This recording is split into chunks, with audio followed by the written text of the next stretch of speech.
Welcome back to the WODprep podcast. I'm your host, CJ DePalma, with the best host in the space, Claire Bays, and the most popular host in the space, John Young. Yeah. What's up, guys? And a different special intro. guest. Yeah, we've switched it up. Special guest, Jen Fishko with Hello. Medical Society. Sorry, I totally just blanked there. I know exactly who Jen is. I was just like, I was going to say Summit, and then it kind of just Fishko, like, right? Correct. Yeah, It's P. Fishko. It's Jen Pishko from Medical Society, CJ. There we go. There we Thanks, go. Dad. Do you want me to take over the intros? Huh? All right, you know what? Come on.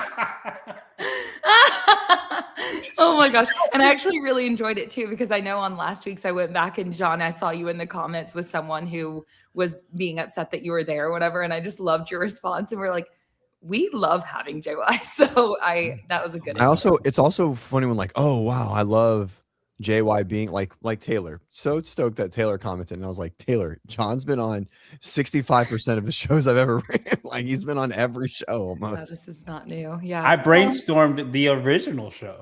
You did. That's right.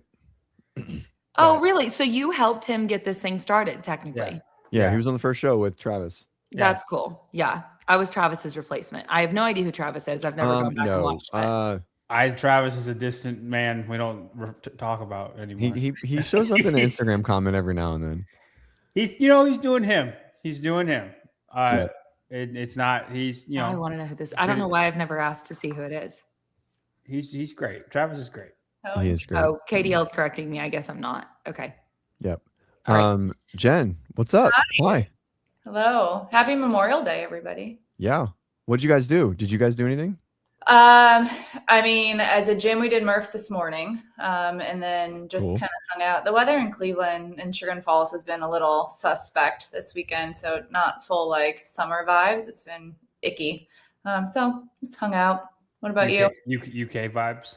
Yes. It was like gray, the entire United States today. What now? Like the entire country was like that today. Like drizzly, not nice. Yeah, I already messaged you guys in advance. My power has gone off 3 times today, so I was like, "Hey, if I disappear, just heads up. That's why." Yeah, it's fine.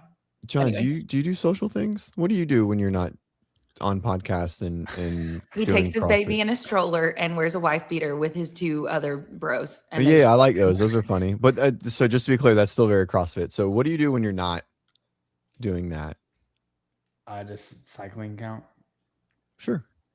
Yeah, I'm really big into cycling. You act like you don't know me. So he's doing other fitness. I do. I'm just trying. Well, I want to know. You say that, but you are pretty private still.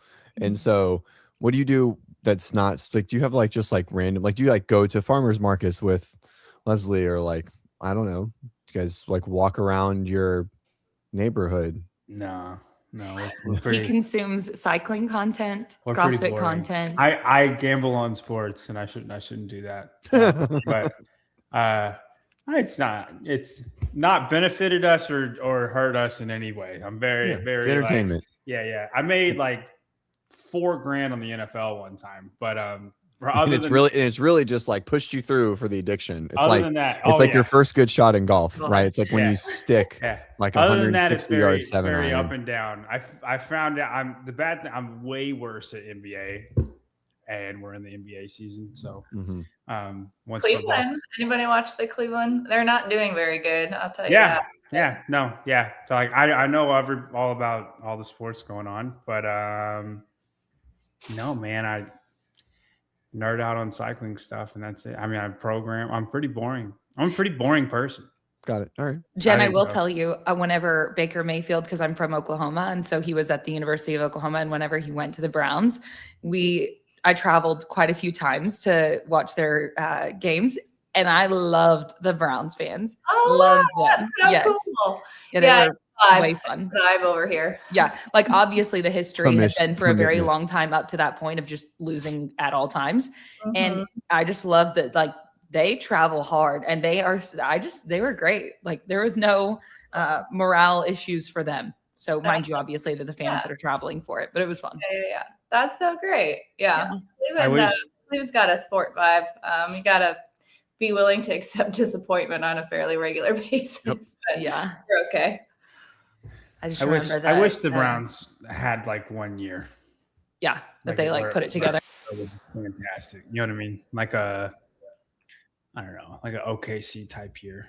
Mm-hmm. I'm jumping sports. I can't think of a 1 year football team. I understood the you know reference. what I mean? Yes. CJ, what do you do since you just threw that at JY? Now we want to know what you do for fun when you're not programming. It's all the family stuff, man. We're Yeah. family and close friends. We were at a friend's house, pool, grilled out today. Kids jumped in the pool. Crazy.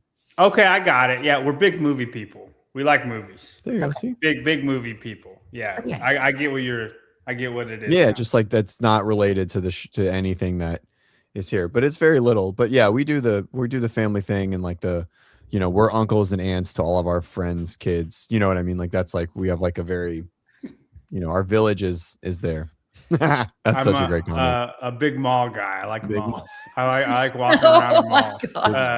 Not to like. You sound like my mother. If we go to, dude, I feel the mall is a great place, and it's like a lost art though. It now. is, and it's so shameful. You're not gonna find the power walkers in the mall like you used to when you would go and just stroll around. Yeah, I like people watching at the mall. Like the mall is great. You get a good vibe for like what the city is like when true. If you go to the mall. If the mall sucks. Oh wow, that's such a great example. That's such that a great actually is true. Yeah, I that's believe so that. accurate. Like go to the West Memphis Mall, and then that's about what Memphis is like. Like it's if you go to Columbus Mall, that's about what Columbus is like. This reminds me, I go to the Scottsdale Mall because that's where Jimmy's from Phoenix. And I'm like, oh wow.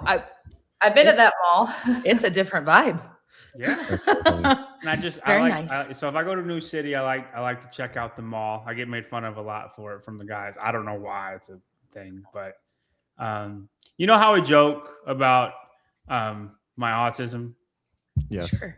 I really think like that just like I'm very content with my 3 things that I'm into. Yeah, for sure. No, it all makes sense. I truly don't care. Yeah, about it's not surprising. Else.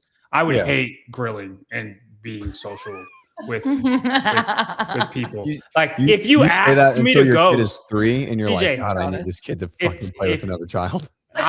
No, we'll go train, man. If you were next Caitlin Clark over here, but like if you asked me to come over to your house for grilling on Memorial Day, I would not say yes. I would make up a reason why I didn't want to go. Interesting. Or I would just say I'm okay.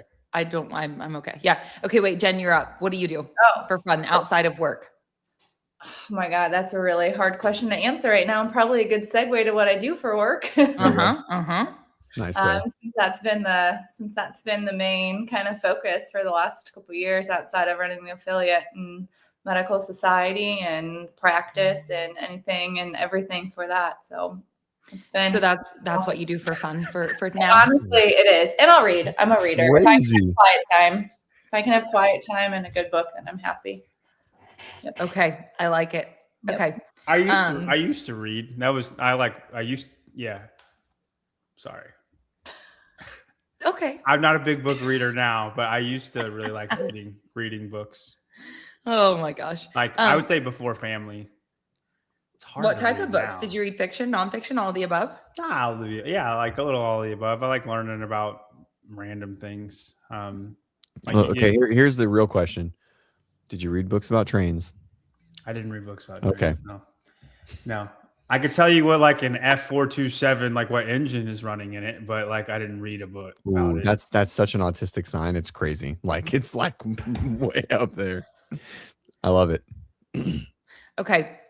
All right. Well, we'll move on to very quickly what I do outside of work, because I think that work is fun. So I think like all of us, we just dump a ton of energy towards what we have turned into our profession, our obsession towards CrossFit and all the, things the roles that we play within that ecosystem. Outside of that, I like to eat good food and be my fiance's biggest fan. Like I just love just going and watching him do whatever he does. That's the extent of my life outside of work for the most part. Did spend time with family this past weekend. That was nice. 2 weekends in a row. That was cool. It's an interesting question. Me and Leslie were watching The Rookie today, and which one? The one and only. No, I think there's a couple. The Dennis Quaid version. Yeah, okay. And I was like, I don't know, babe. I feel like I need a dream. I'm just kind of I feel like I'm just doing stuff right now, and I don't have like a passion I want to go after. You're very passionate about what you do, though. Yeah, but this stuff is not as fulfilling as you'd like it to be. No. It's fulfilling, but like just like I'm doing this, like it's me. Like right now, like I just know things about things. That's it. Right, but like I'm talking like a physical challenge that I'm going to embark on. Does that make sense? And, okay. And then we talked about her dream. So I was like, you need a dream. And she goes, well, I kind of have a dream. And she wants to do a garden out in the house. But like she goes, but I feel like I have to take care of the house and I don't have time for gardening. I go, well, the second you go out there with your little shovel, I'll start cleaning the house and I will support you in your dreams. And then, and it was like a good little talk. Okay, so we'll check back in on this when she goes out. You know what? Leslie, get out in the yard tomorrow. I'm going to take a weekly picture of her yard. That's if Leslie's following her dream or not. Oh, I love it. Okay. All right. We're going to shift into, because like I said, we have a lot of stuff that we've got to get to. So we need to talk about, Jen was like, so this is a good segue. Why am I here? So Jen Pishko is from the CrossFit Medical Society. She is also an affiliate owner. And so she is here today to tell us a little bit about, I think that there's a lot of, I mean, I know that we've had you on before whenever we were at the affiliate con. Yeah. Mm-hmm. Yep.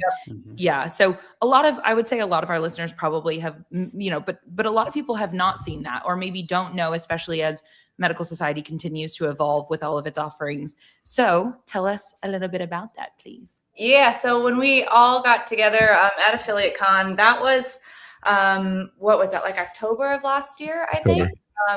Oh, good. Yeah, I was right. And that was right before, or right at the time that we were kind of announcing that we are doing and have been doing these health integration summits. Mm-hmm. And to just give you a little bit of background. So a few years ago, my business partner and affiliate owner partner and practice partner, Dr. Tom McCoy, and I got the opportunity to be part of the CrossFit Medical Society, co-founded it, and really wanted to put together resources that could benefit not only, our community members, but then also affiliate owners and coaches as well, right? From a professional standpoint, revenue generator, kind of all the things, and then to shift and bring in, ways to support the manifestation of health in very meaningful ways to our members. And what we learned over that time is that we need, more than an hour to talk about it with folks. And so we had the opportunity to go to a whole bunch of different regional gatherings and summits and be part of the CrossFit ecosystem. And that was an amazing experience, but it just had lots of follow-up questions and kind of, well, how do I put all these pieces together, right? From an affiliate owner standpoint. And so we got together and we have, the support of an amazing few people that helped us essentially write a textbook and a blueprint to put all of these things together and deliver them to your community. And so that's what the health integration summits are. It's 2 days, you come, you hang out with us. There's a ton of education. There's a ton of application in terms of the way you can think about generating new business models and structures for your affiliate. And it's really all about using these resources and creating a health ecosystem that is aligned with the CrossFit methodology, just because you can go from the level one and know that it defined fitness and defined health and can kind of unpack that in a lot of different ways. But, our hope is that we're able to just continue with the sustained livelihood of the affiliate space and the owners, and give them opportunities to thrive and grow. Yeah. So the summits are a lot more than, like, you're not only educating, but you're also equipping them with possibilities in which they can become a more lucrative business. And it also obviously be beneficial to their members.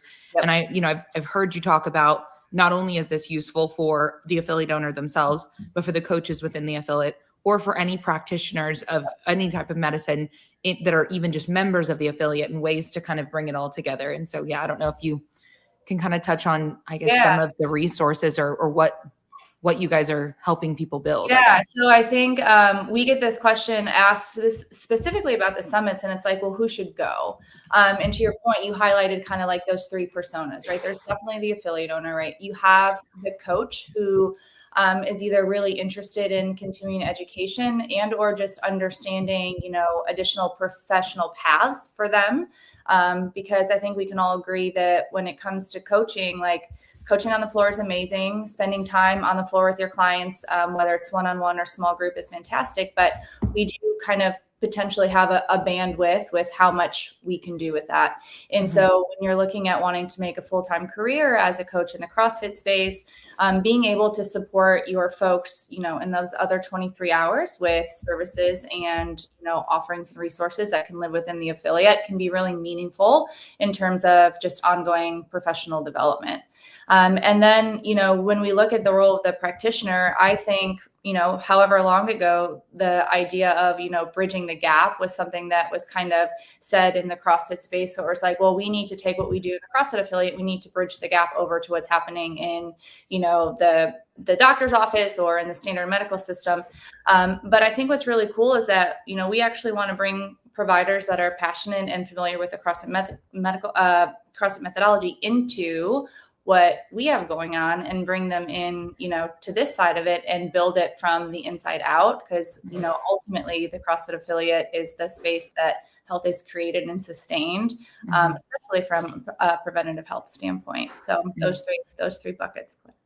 So you're also educating like doctors that aren't in the CrossFit, how CrossFit people kind of operate, because I know a lot of people who aren't going to go to the doctor just because they're going to say, hey, don't work out. And that's a lot of people aren't going to listen to that. Right. But then you get, occasionally you'll have a doctor who does CrossFit as well. And gets it. And it's like, we're just running. That's all we're doing. But it's not just be still. Right. Like it's because they are two different worlds. If you go see a health professional that has no idea what you're doing on a daily basis. I think your regular gym goer that works out every day is probably closer to a professional athlete, the way their body works, than a person who has never stepped a foot in a gym ever. Yeah. And to your point, I mean, one of the things that we wanted to do, and we did when we started the medical society, was actually give the practitioners that do CrossFit the opportunity to be listed on a directory, just from a resource standpoint, so that if somebody in your affiliate or you as an individual knew that going to your traditional doctor wasn't going to give you the answers that you needed, you at least had a place to go and source. If it's not somebody that you could go to, locally, but maybe contact and get referrals and have access to healthcare providers that would give you answers or give you the type of support that you are looking for as an athlete, as a health focused individual. Those directories are still up and live. And, part of, inviting healthcare providers to our summits are, well, we want more of you on the directory, and we want more of you to connect with your CrossFit affiliate owner, and more of you to, engage with what's happening within the CrossFit affiliate, because there is a need and a want for that, right? Especially within our CrossFit community from a member standpoint, for sure. And so that directory is available on the CrossFit Medical Society site? Yep, on the website and through the app. So you can download the CrossFit Medical Society's app. And it's super user-friendly. Tips of your fingers. You can search for healthcare providers, and we're constantly updating it all the time. This is just nearest provider to you type deal. Yeah, you can search for it by state and where they're licensed, or specialty. Yeah, that's really cool. And I mean, we can certainly, as WODprep, we can really relate that to doctors of physical therapy. That's something that we have 4 of those. And that's a huge, in my opinion, value add from I talk to, our members of Academy all the time about, you have a doctor of physical therapy in your back pocket through being a member of Academy. And so whenever you have pain or injury come up, then you have someone that you can go to that understands what you're doing and the quality of life that you intend to live. So I can filter that through the same lens, and we take it away from pain and injury during training to just general medical support, right? And so what are some of the things, because I know that there's just so much more that you guys do. I guess, yeah, definitely like touching on how to get to the summits and so on. But then I think also just kind of touching on the blood work offering and so on, things like that. Yeah. So just like we kind of highlighted at the beginning, like these general resources. So there's the directory, right?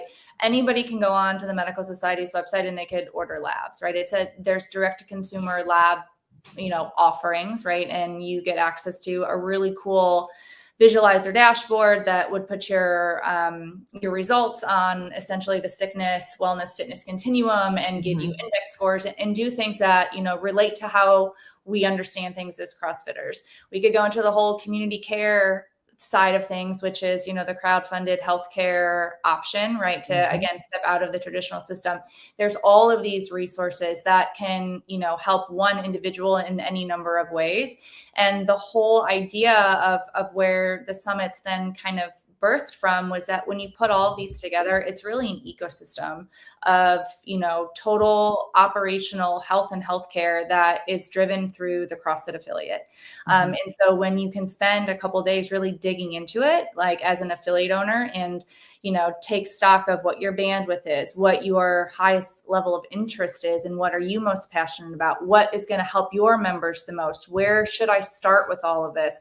That's really the takeaway from the summits, is getting a deep dive into what all of these different things mean, how you can start with labs if that's the thing that, gets your juices flowing the most.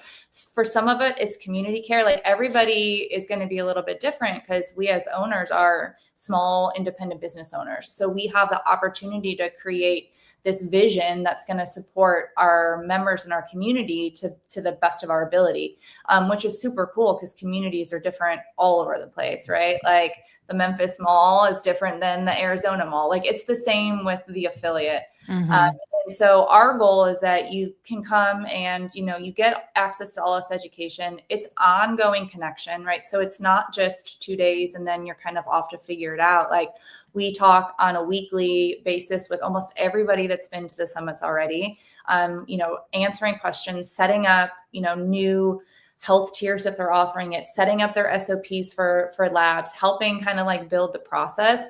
And so it's been really cool to watch some of that growth happen like on Monday after they've left, right? And they just keep it going from there. So it's been really cool. We're excited for the next handful of summits that are coming up. Yeah. I'm curious if you could give like an example or two of something that an affiliate owner who has attended a summit has gone back and implemented in their affiliate that's been, really effective for them or creative from your perspective. What are some of the uses? So right off the bat, I think from an affiliate owner standpoint, when they go back home, if they're like, okay, I just want to understand what this process looks like. So for themselves, they're ordering labs, they're going through a lab review process, with Doc Tom, they're understanding what it looks like to figure out the margins and how it can be financially lucrative for them if it's a lab lab review process.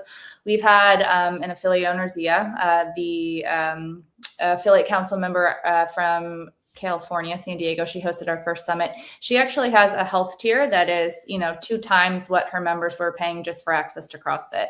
And she does blood work. She does lab review appointments. She tests VO2 and RMR when her members come in. So, and they're getting InBody. So she has like built out like fully functioning, like integrated health tiers for folks that come in. And she's not a medical professional. She's not a practitioner in any way. She's just an affiliate owner. She's just an affiliate. Which is not just Anne, but she's not.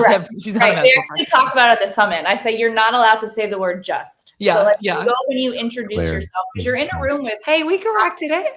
You know what I mean? And you lowly peasant affiliate owner. That's what I meant to say. Okay, guys. Yeah.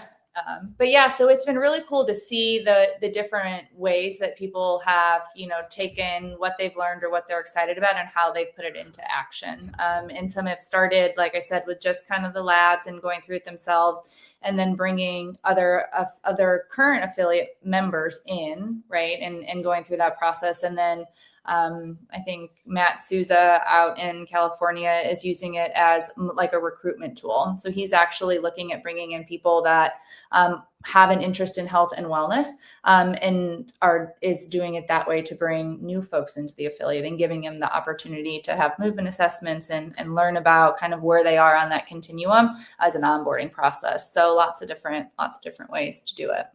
Mm. It's so cool too. I think that if you think about the number of coaches or affiliate owners or just people in the ecosystem in general that maybe once worked in the medical system as it exists today and were upset with what they were capable of doing there within the confines of whatever their role was, or, just how many even just members who are currently working in that system that would like the ability to be useful in a different way, when it comes to health, and how it's really cool to think about the expansion that can occur. Those examples that you just gave of, the coaches already, like we in an affiliate help somebody understand points of performance for movement and the different energy systems and so on, and nutrition over the course of time. But to be able to expand the offering and say, this is really a one-stop shop for all health stuff. And we're like, I know that's kind of the goal, but that's just a really exciting thing that you guys are continuing to build out all the systems to make that come to life. Thanks. Yeah. Yeah. I'm pumped. We're just getting started. It's going to be great. CJ, do you have any questions you can think of? I mean, none that we'll have Jen on as like a full show and really when's dig the into next summit? Yeah, we'll go. So that's a great question. The next summit is in Denver, June 13th and 14th. Yeah. Claire's going to be there. I've been bugging CJ to come to one, but I know he's got very important family things happening. So I know. She asked me ever since October. I feel terrible. Like, hey, you want to come to this? I'm like, no, I can't. So Claire will be at Denver, excited to hang out there. We're going to go Cincinnati in the middle of August. Charlotte is in November. There's a couple ones already booked for 2027 that we're going to put open up the registration on the website, hopefully this week. Okay. Can somebody even last minute apply? Are there still spots at the we'll let you in. Yeah, I ordered extra t-shirts. We usually get like 5 or 6 late ones that are like, oh crap, is it still open? And I'm like, of course, come on in. So you can still go and sign up. Yeah. And where can they go ahead and look at the roster of all the events that you just rattled off? Is that something that also is on the CrossFit Medical Society's website, main page? Just scroll down till you see the Health Integration Summit. So it's there. It's also linked in our bio on IG. So all of the dates are available if you were to go to the CrossFit Medical Society on Instagram in the bio section. Awesome. And then I think one of the other things I heard you touch on too, that's just a cool little notation, is that there's continuing education for both practitioners and coaches available. So they also get credits on either side of that for attendance, which is really cool. Yeah. So if you need it for your CrossFit training credentials, so it's 7 CEUs that you could get. So if you're level 3, level 4, healthcare providers that need CME, so continuing medical education credits, you get 3 for the fully educational part. And then you can also have 4 CEUs additional to that. So if the CEUs help you, you can also get a total of 7 credits. So both of those. Cool. I can't wait I'm so excited that I'm going. I'm so excited. Yeah. We do social events. So like Friday and Saturday night is a blast. So Say less. Cool. All right. Anything else on that, or are we going to head off to our next segment? You guys got a lot to talk about. So we really do. I really appreciate your time very much so to have me on and talk about this stuff. So very grateful. Yeah, thank you very much for coming on. Enjoy the rest of your, by the way, she did Murph, guys. I think, did we all do Murph? Did everybody? I know that CJ did his scaled Murph because of injury. Did Murph with Bennett, which was dope. Oh, great. I love it. Yes. He sent videos last week of him like pulling a sled, and it was just it was a bright spot. It was so cool to see. He was a happy Bennett boy. The sled, John. Yeah. JY, did you do Murph? Yeah, it was tiring. I was tired. It was tiring. It was tiring. Yeah. That's like literally the first it's the first real workout I've done since surgery. Yeah. Mm-hmm. And I mean, it felt like it. I was really tired. And then I had to make the thing. Yeah, she texted me this morning, or she texted us this morning, and I was like, oh no, Me? I meant to make this like on Friday. And Oh. and I hadn't touched it. I don't even have events in my head. And then when I said I'll get it to you when I get home, like I had to make it when I got home. So after Murph, I took a bath and went event by event. That's opened so much of a conversation that I want to have so bad, but we got to move on. Fuck. All right. All right, you guys, you go do you. Thank you very much. Thank you, Jen. It's like I'm out. I've got other things to do. Thank you so much for coming on. It's good to see you all. See you soon. Yep. Bye. Okay. Bye. Oh man, that's great. What do you mean you want to move on? I don't want to. I was just taking a bath is such an interesting thing as like a grown man, just in general. Just an interesting. Helps me think. I know. I get it. Exactly. Kenneth understands. Hey, can we just really quick come back to this? Or wait, no, not this one. What is it? This one where he like murders CJ. Blasted me. God damn. Off the top rope with no warm up. Like it was. Tanner says, "Can we all agree Jen can replace CJ?" I would say John, but he's just so damn hilarious. I don't think John's funny, but it's fine. Cool. Oh wow, he's entertaining. I'm very weakest link is CJ. That's okay. I'm totally content with that. I'm basically like a recruiter at this point, and I'm totally cool with just bringing people that are way better than me at all the other shit that I do and just having them around me. So it's all good. I don't think you're the weakest link, CJ. I think we're all equal links. Equally weak. Equally, our chain is weak. But I feel like sometimes you carry the show for like at least the Friday morning show. Maybe I bring topics, but I can literally just like throw them at you and then you just go. So no, you've got a fair very important by yourself shows. Yeah, I just did one by myself and it was very questionable. All right. Next up, Torian Pro. Let's talk about that first. Anything that we want to? I sent a quick little clip if you want to pull that up. You talking about? Yes. I don't know if you. All right, we'll pull it up. You don't know if I what? Well, you were just smiling about it, and I didn't think it was a smiley clip, and so. I don't know. Okay, well, I'm smiling because I'm so happy for her. Yes, the clip itself it's a powerful clip. Yes. Yes. Okay. All right. I just want to make sure I was thinking of the right thing. Yes. No, it's not a smiley you were just like clip. You kind of like saw, and I was like, wait, did I totally miss? Here we go. Here, let's listen to it. It's very quiet. Yeah, we got to turn it up if it's possible. Oh, is it? Yeah. Can you start it over because I can't hear anything. Well, or I guess can I play it because you sent it? Can I play it in the microphone? Probably. We can probably actually do that too. Hold on, let's see. Better? 3 years have honestly been the hardest of my life, and there's definitely been a big crew of people that have helped me get back to this point. But I wouldn't be on this floor, maybe even on this planet, without Justin. So this is as much his achievement as it is mine. Yeah. Oh wow. Super morbid, intense. Yeah, I mean, so two things. Well, a lot of things. One, no matter how anyone feels about anyone, if she's actually struggling through any of that kind of stuff, I feel terrible about that for her. Obviously, she's worked through it. That goes out to anyone that ever needs anything.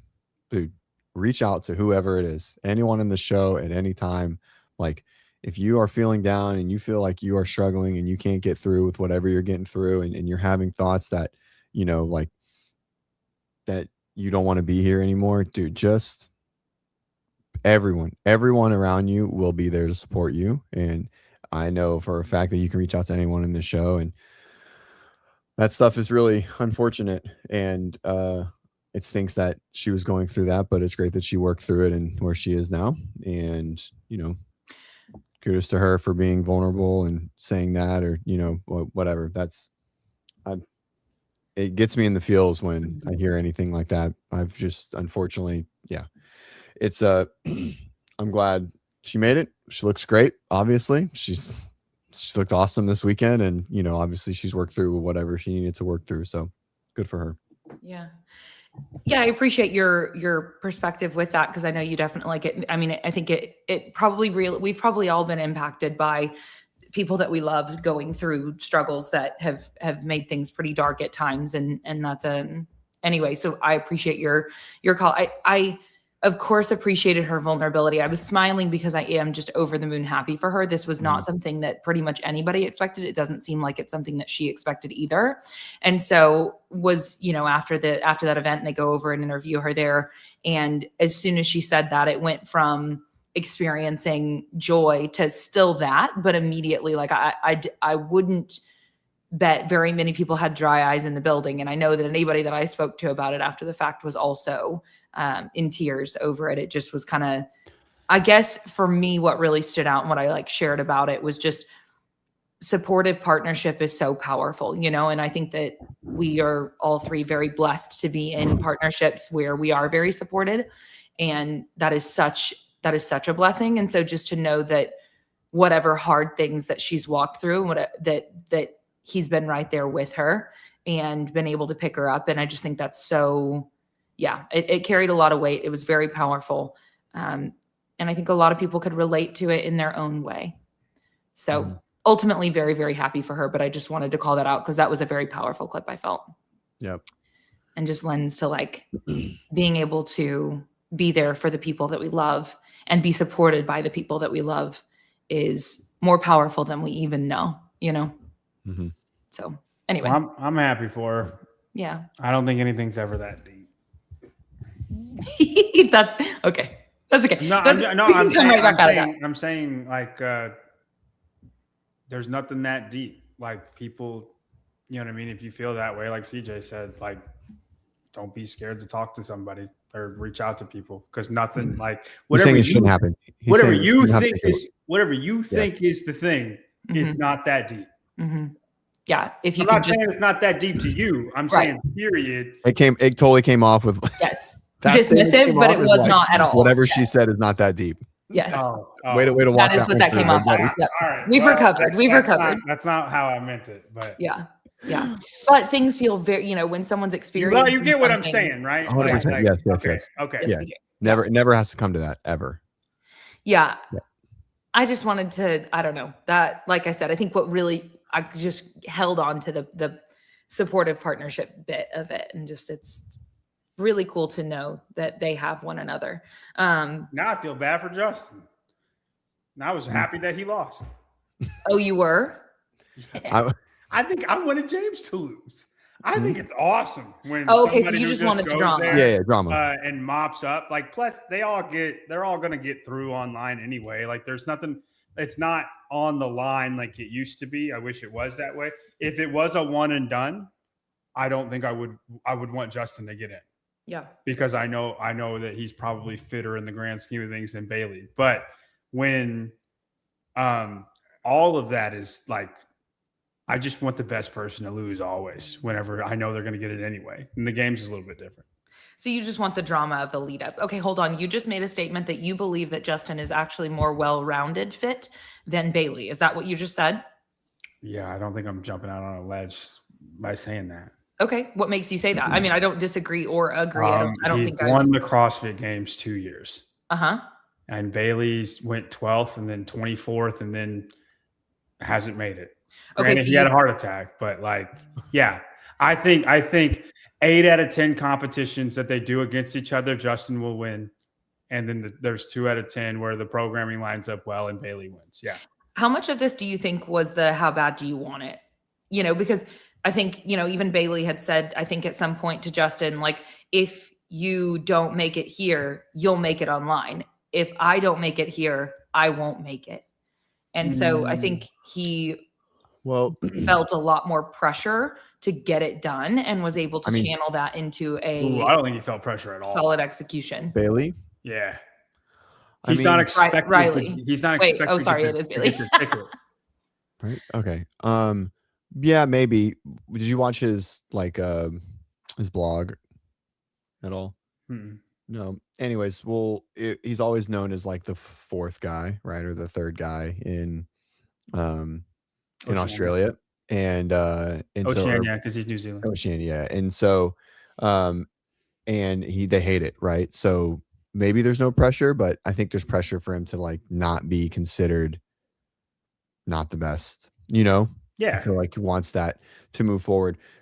I think But also, who wouldn't want that? Like, yeah, that's sure. like But I definitely think that, I mean, just looking at the athlete profile, I mean, there was like 5 workouts under like 7 minutes. Yeah, no, I mean, I think the programming lined up really, really. Oh, we did lose Claire. I thought Kenneth was just. I thought she was really You want just me to wait for her smiling. to come back before I say what I'm going to say? No, it's fine. She'll hear it.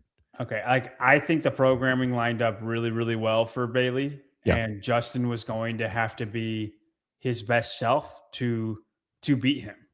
Now, but I think at the games it will be Justin's best self. I think he came in here cocky. He looked soft, like not in like. Well, kind of. No. I mean it in a weight way. I don't mean it in like a physical, like a mean streak type of way. Does that make sense? Yeah. Like, you mean it like physically, like he just looked fluffy. Yeah. And he's done that before. He's looked fluffy before, and he wasn't as good. Like when he's even a little bit ripped, he's really dangerous. He's way better. It's so interesting too, really and it's been clear that that's been the case because 2023 came in. I know he had the foot thing or whatever it was, and that was for sure his, I don't know, biggest upset year, right? Where it was just such a huge fall. Rogue, like he's back. Like he's like it looked like the Justin of old is back, and this was the first competition. Like he didn't look as ripped as he did the 2 competitions prior, and it shows with him more than others. Olivia is the same way. If Olivia Kerstetter doesn't look a little bit ripped, she's a bigger girl in general, but if she doesn't look a little bit ripped, like she's way worse than whenever she looks a little bit ripped, because that's her fittest self. Yeah. Interesting. Yeah. I agree. Yeah, Bailey a tad ripped. That dude's giant. No. And I mean, some people are going to look shredded no matter what. Ricky Garard's always had a freaky body like his whole entire life, but just some more than others, like that roller coaster performance has so much to do with just your body. Like you can see it before they go. Right. And then it just kind of confirms itself. Regardless of like if that was the case or not, he looked softer than he has prior competitions. Like he did when he wasn't as good. So all right, let's go.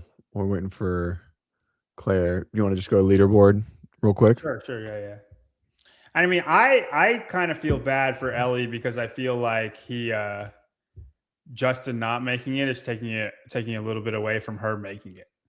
You mean like within themselves personally, or like from the peanut gallery? The peanut gallery. Yeah, sure. Just the talking point. No, I'm sure 100%. the achievement doesn't take anything away from the achievement, but like everybody's going to talk about Bailey Martin making it, and Ellie's just going to be mentioned, and it's a huge comeback story for Ellie. I mean, because she broke her back and then had visa issues, and then just so much different stuff like made it where, and then she couldn't lift weights for a long time. All she did was triathlon stuff, and looked phenomenal. Right. And if you take out this, which I didn't even notice, what happened here in 2 for the show? You take out 2 for the show. Click on the workout. Just the pistol one, pistol toast to bar, handstand walk. Oh, I mean, she was first place coming out of that. I think she just went too hot and burnt up.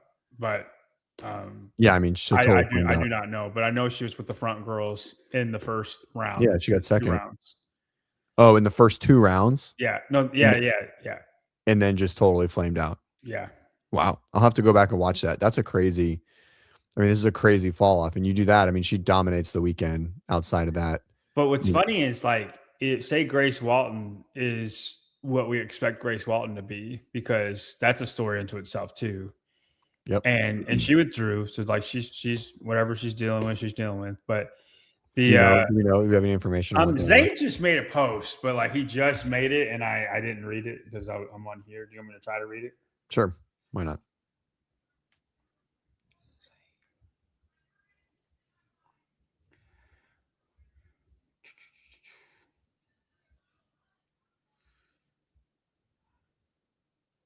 No, it's just a supportive, Mm. just a supportive post. What? All right. So, all right, let's just talk about the guys. Okay, but I'm saying even if Grace performed how we thought she would perform, Mhm. Ellie still got a ticket.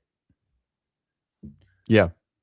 You know, which is Yeah, for sure. With in a stacked field. You know, I mean, tough at the top. a good field. Tough at the top. We'll go tough at the top, right? Yeah. Okay. So, all right, with the women, we'll kind of keep it there. Madeline Sturt with the win, Ellie Turner, and then Kyra coming all the way across the pond, making it happen. I mean, and like the reason Bailey made it is, I think, similar to why Kyra made it. Oh, because she felt the pressure to No.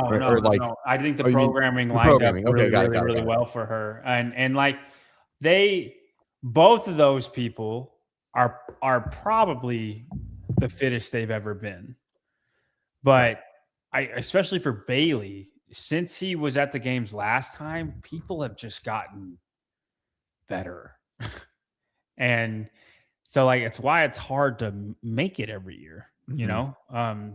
I know he's dealt with some stuff, but I think it's a combination of them both being the fittest that they've been, and the programming lines up well for both of them. Yeah, I mean, I thought she did great. I thought it looked good across the board. It was super entertaining. Workouts were fun to watch. Madeline Sturt with the win. Didn't she win? I guess like it would have been the last year. The last year that Tia wasn't there. Was Tia won last year, right? Yeah. I don't know. Then, I don't know if Maddie won or Grace won. I kind of think Grace won, but I'm not. I don't remember. And do we see anyone like on this board? Traveling to the States to try to make their place? I don't know if you're allowed. Maybe. I don't know. I know Syndicate has their roster filled up. I do not know if NorCal has their roster. Oh, got it. If there's an opportunity, but like it's next week, and that true. Travel is really difficult. So, I doubt it. Okay. But I think everybody's gearing up for online. All right. Ricky, Jay, Bailey. Is that the order you had? No. What'd you have? I think I had Jay, Justin, Ricky. Couldn't be more wrong. Ricky looked great. Jay looks great. Ricky and Jay, like, I take nothing from it. They've done this every single Torian pro. They're 1 and 2, and it's very, very close between the two. I don't think you can say one is better than the other, right? Because it's just the King Arthur workout. Jay looked dominant, bro. That was crazy. That looked very standard, like standard-ish, where it just like walked down the floor of like, I am just better at all of this stuff than all of you. But I think his handstand push-up ability like really helped that. That was like a big separator. But he just cycled everything just a little. Barbells where he made his move. It just a little. Yeah, he just was just a little bit faster, right? So like he was 1 rep for every like 0.7 reps of everyone else, right? Like it was just 10% they were all together across the board coming off the bar muscle ups. They were all together coming back. Yeah. Oh, okay. Yeah. And then they cleaned the second they touched the barbell, he just cycled everything faster. And it turned into a very dominant performance. I agree. I don't know, but we need her for the slides. So this is going to be. Yeah. Well, I mean, it might just happen. She should have been back by now. Like that was. She texted. I guess you're like her internet. Just be back soon. No, she texted after you responded to her. It's just her internet's working, but not working. Says it's on and it's good to go, but it's not good to go. Anyhow, we'll just chat. Sorry. Stall for 10 more minutes and then we're logging off. Logging off. We're only gonna do an hour. All right. We can do another night. All right. Did you know there was another CrossFit competition that happened this weekend? Oh, let's go to team. The HWPO team made it. You like teams now? I love teams. Yeah. Like a thing? They're my big deal. Yeah. Big deal. Although I'm not like commentating teams, so that took a little bit of a bummer. I was excited to commentate them. And they said no? They're I think it's Tyler and Peter and James. James. Obar. Oh, okay. I'm doing every heat in the individuals, so like the team would be my break. Yeah. I don't know any of these people. Oh, Zane. Dude, Okay. you don't know Christina Lividatakis? Lividatakis? Lividatakis. Poppy Hay? Yeah. Poppy is. And then this team kind of got put together. That was a pretty funny. Did you see their announcement? How HWPO announced it? No. Oh, it was like just an Instagram reel, and he like had him calling Matt Frazier. It was like, hey, I'm gonna like not come into work for the next 6 months and try and go team in Australia. So I left the country. It was just kind of funny. It was pretty good piece put together. Anything there? Nothing? No. All right. There was another competition this weekend, which I'm sorry. I just don't think those maybe Zane. I don't know. I don't think those teams will be in the running to win the games. Sure. All right. Let's see. Rebel Renegade leaderboard. Oh yeah, they use like a weird. There's a little bit of a controversy at the Rebel Renegade. Tell me about it. I have no idea. I just you want to pull the leaderboard first? It's like it's a weird site. I know it's hard to. I remember trying to find it last year. Hold on, I got it. I'll just I'll tell you what it is, and then you can type it in.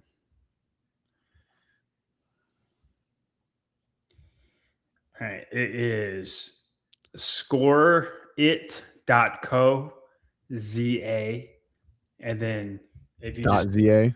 Yeah, .co.za. Yeah, and then just Rebel Renegade, and it should pop up.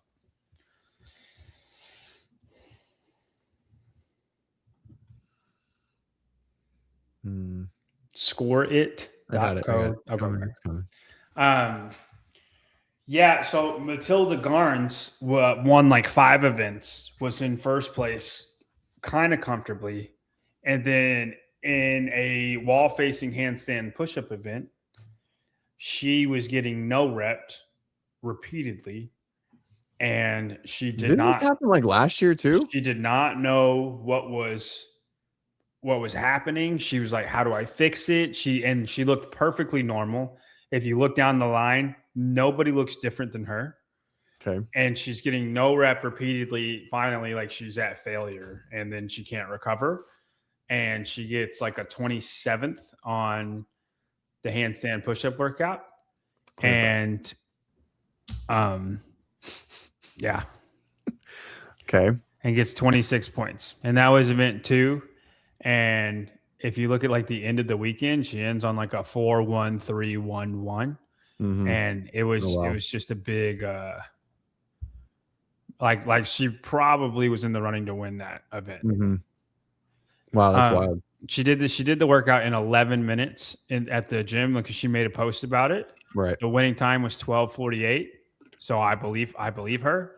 You give her 74 more points. And then take away 3 points from Hannah Black because she would have been ahead of Hannah Black. Right. What does that do to the leaderboard? It makes her win by like 4 points.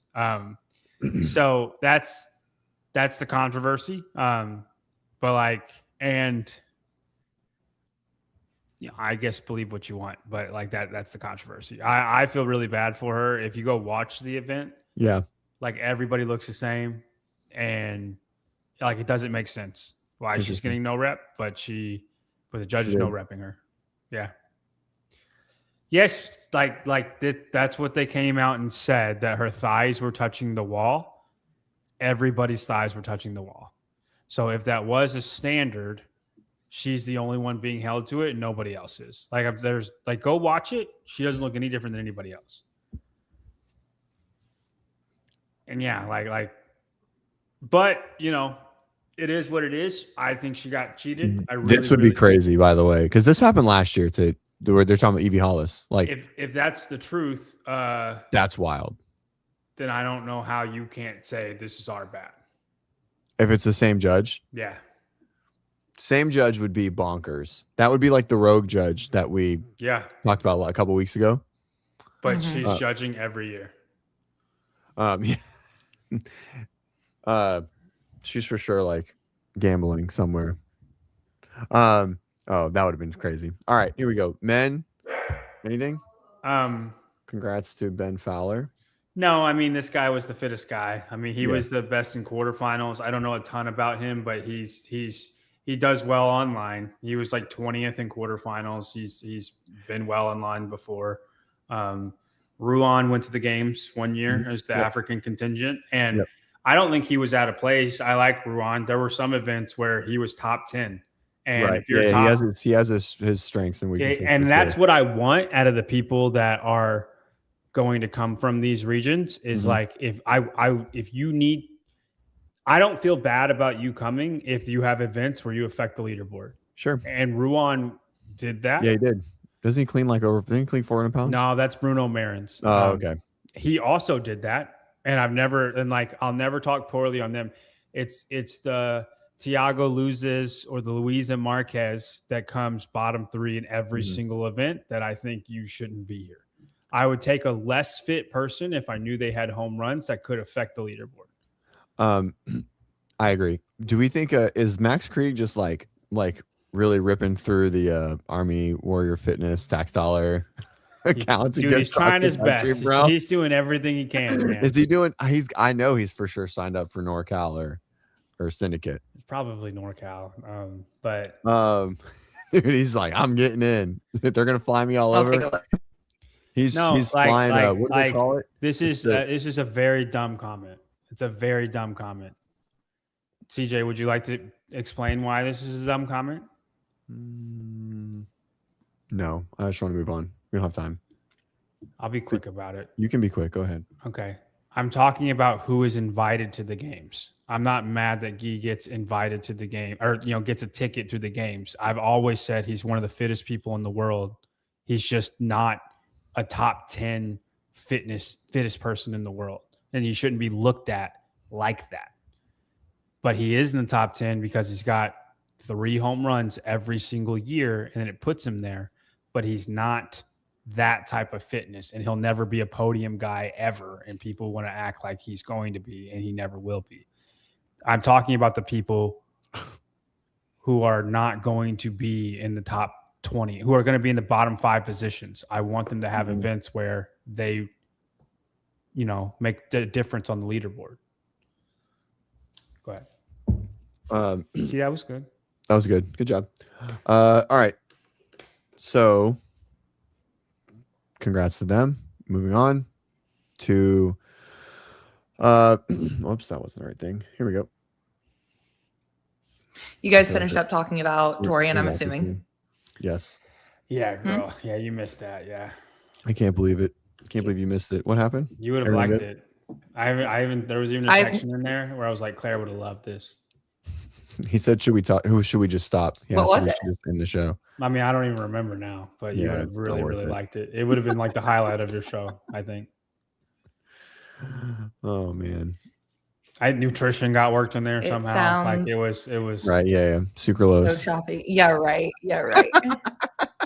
No, yeah. Oh, wait, did we nutrition talked about actually get worked in there? Yeah, we talked about Justin's body and we did actually body talk about comp Justin's body. and versus Bailey or Ricky, and then what nutrition might affect that, and he was snacking on Tim Tams a lot. Like it was just you would have just really liked it. You would have really liked it. But we'll never see it. We won't even go back and rewind and watch it. Next topic. I think in the vlog that he put out, Ellie said that he, I guess, had went to the gym and seen the guys and then was like, do they all look like that here? Like they're all so lean and shredded. And I guess came back and was like, wow, they're they all look pretty ripped around here. Anyway, Who, Justin yeah. said that? Yeah, I mean, the boys look ripped. I don't know why you say it. Like Dallin looks more ripped than all of them. Dallin and Ricky have the best like body comps, I think, out of all the men. You think Dallin does? I guess so. Dude, I mean, Dallin's I don't, freaking ripped out, and the thing is, Dallin's big. yeah, Dallin's Like really big. like Ricky's shredded crazy, but Ricky's 5'10", 5'9", 200 pounds, right? Mhm. Dallin is a big guy and super shredded. Like it just doesn't. I don't know. I think those two have the best body comps in the men's field. Enrico Zanoni if he makes it, but he's kind of like a pretty boy body type. So we might. Is Claire coming back? All right. She's hanging on. Claire's still there. Yeah, who All right, knows? should we try I'm and- on hotspot now, and it's also not great. I don't know what, and it didn't even. I don't know. I don't know, guys. Do you want me to go ahead and are we moving on to? Let's see here. Did we want to talk about NorCal and Syndicate yet? Do we want to finish off talking about those? No, it's already an hour in. Oh, Let's gosh. do it. Yeah. Let's do this. Let's do the programming of the games. Okay, I am very hopeful that this works out because it Your says screen she's looks like great. 480p. Does that mean No, don't worry about him. Okay, You well, work on your the your audio stuff. on my side is trash? You guys turn into robots every other, like it's rough. We hear you So- great. Yep. Everything's good Okay. on our end. So let's just run it. Yeah, sorry. And then if your thing starts working, just convert.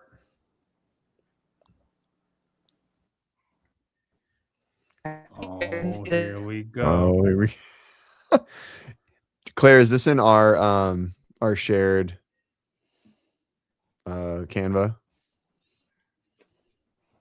Let me see if I can pull it up. Isn't it working? You stop talking when it's up. We did it. Time. Huh? Are you pulling it up?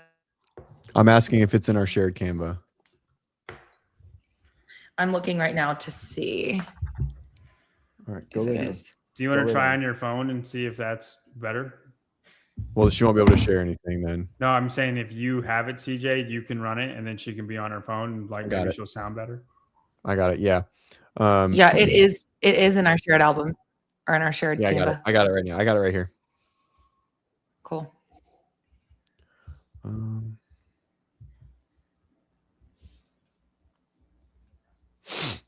Oh, Optimus Claire.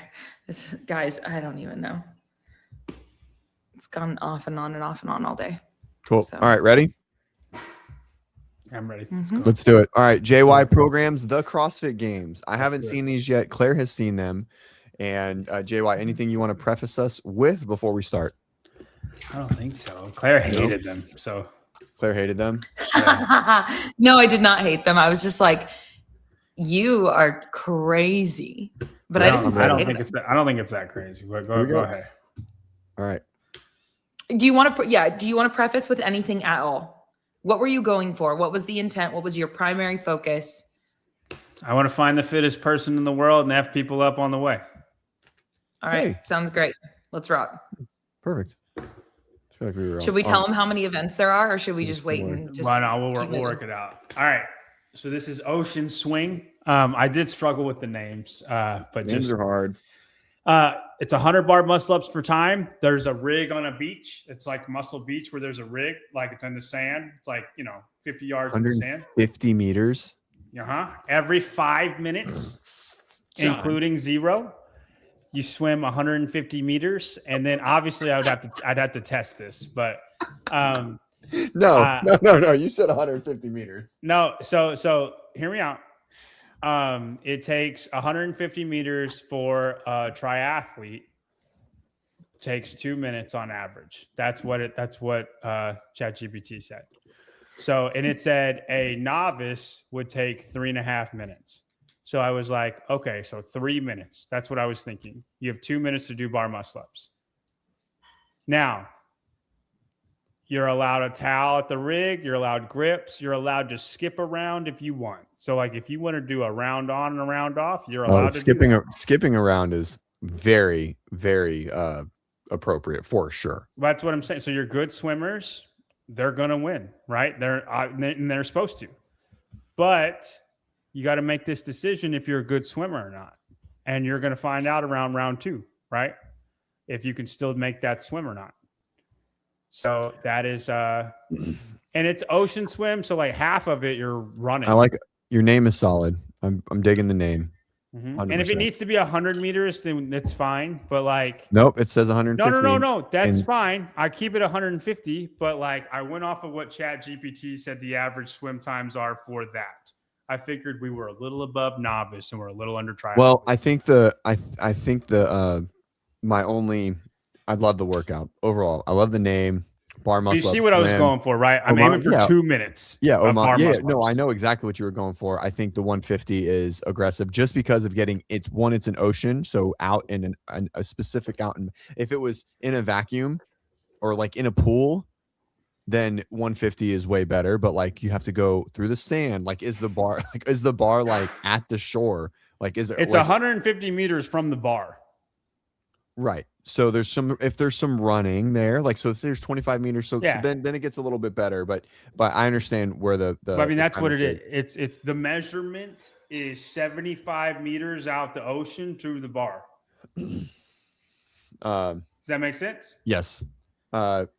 So still has to assume 150 meters of swimming with ocean entry. So I still like the workout a lot. Okay. I think how long do you believe that every one of these takes?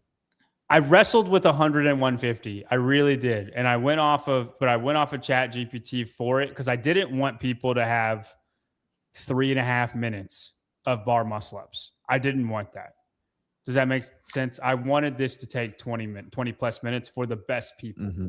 And then if the best people take 20 plus, the worst people will take 30 plus. You should still finish in 40. How are you assuming? Unless you take rounds off. Yeah, the rounds off thing. So on a round off, they still have to swim though? They just don't do normal subs. No, you don't. You take a round off, you take a round off. That's okay. You see what I'm saying? Like you're allowed to do this however you want to do this. If you want to rest 5 minutes, then that next swim is going to be really good and you can go all out in the 2 minutes. These guys could probably do 40 bar muscle ups in 2 minutes. And like then they take a whole round off and then they do it again. Like, yeah. All right. Like you're allowed to do that if you want to do that. It's literally however you want to do this, you can do it. Mm-hmm. I like it. I do too. And that saves people for like if you're a really bad swimmer and you're only getting like 1 minute, it saves you. Funny. It's the same buoy. The tide is out. Yeah. Someone's only swimming 40 meters. That would be sick. All right. I like it. Cool. I like the name. Ocean Swing is a solid name. I do like the workout. I think the distance is off, but I do like the workout overall. I think with the run, it wouldn't be off. No, but that's not what was intended. I think when you wrote it. No, it's intended to be 150 meters total. I don't know how far I can make the rig. Yeah, I mean, for sure. Logistics are there, but that's a fun workout. Very entertaining to watch too.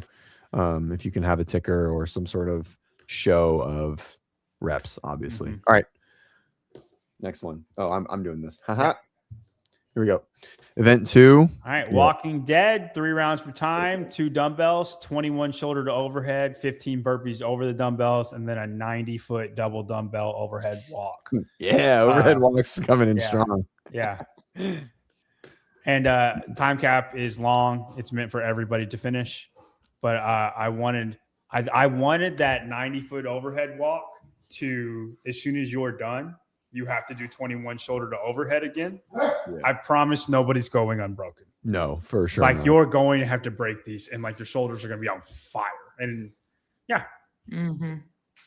Like this is like a simple workout that I think will fry people. Simple and a little boring, like visually, but very demanding. But it's going to be quick enough that I'm hoping the boring will be outdone by the quickness.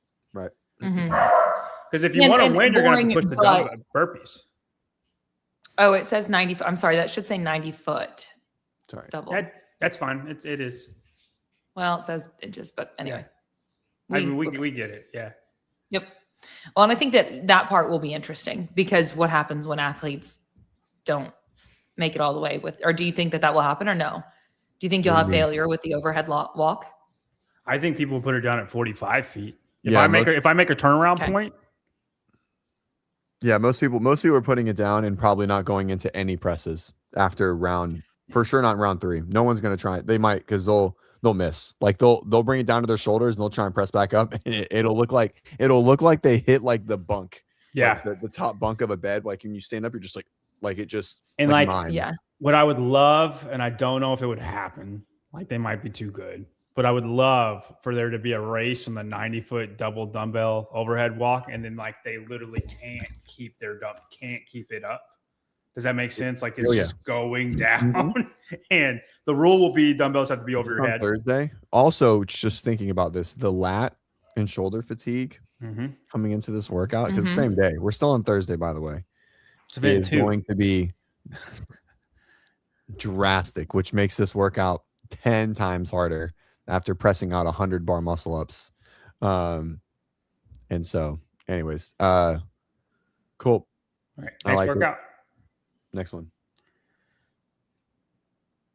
All right, green light, red light. And this is it's because you're green light for the run, and then the thrusters, you're going to be stopped. That's red light. Yes. 9, 15, names are on point 21. so far for sure. The weights go up. You put on the weights. They're not 3 different bars. You put on the weights. Just like they used, like an open workout. It's not going to be, this one's not going to be fancy, but 400-meter run, and then you got 135, 185, 225 on the 21 thrusters. That 21, the workout is a strength workout, but you still have to be pretty fit to win, because the 21 thrusters at 225 is the whole entire workout. It is the whole workout, and a not fit person is going to be so gassed by the time they get there.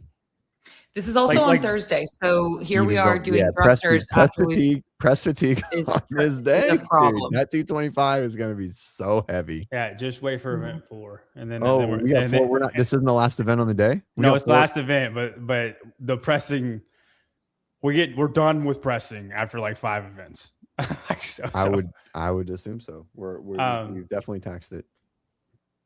I don't think the pressing, I think the previous 2 events will affect this event on the pressing, but I don't think the pressing is that big of a deal on this workout. Like, how do you think they break up that final bar 21? How do they break that up? 8, 7, 6 for the strong people, for good people, for the winners. Yeah, some people maybe 12, 9. I don't. Yeah, for some people it'll be like 3s or something. There will be people at the CrossFit Games that are doing 3s and 4s. Like I think Colton could 2-set it. Like I think Colton would win this workout. Really? Because the thruster would be that much of an offset.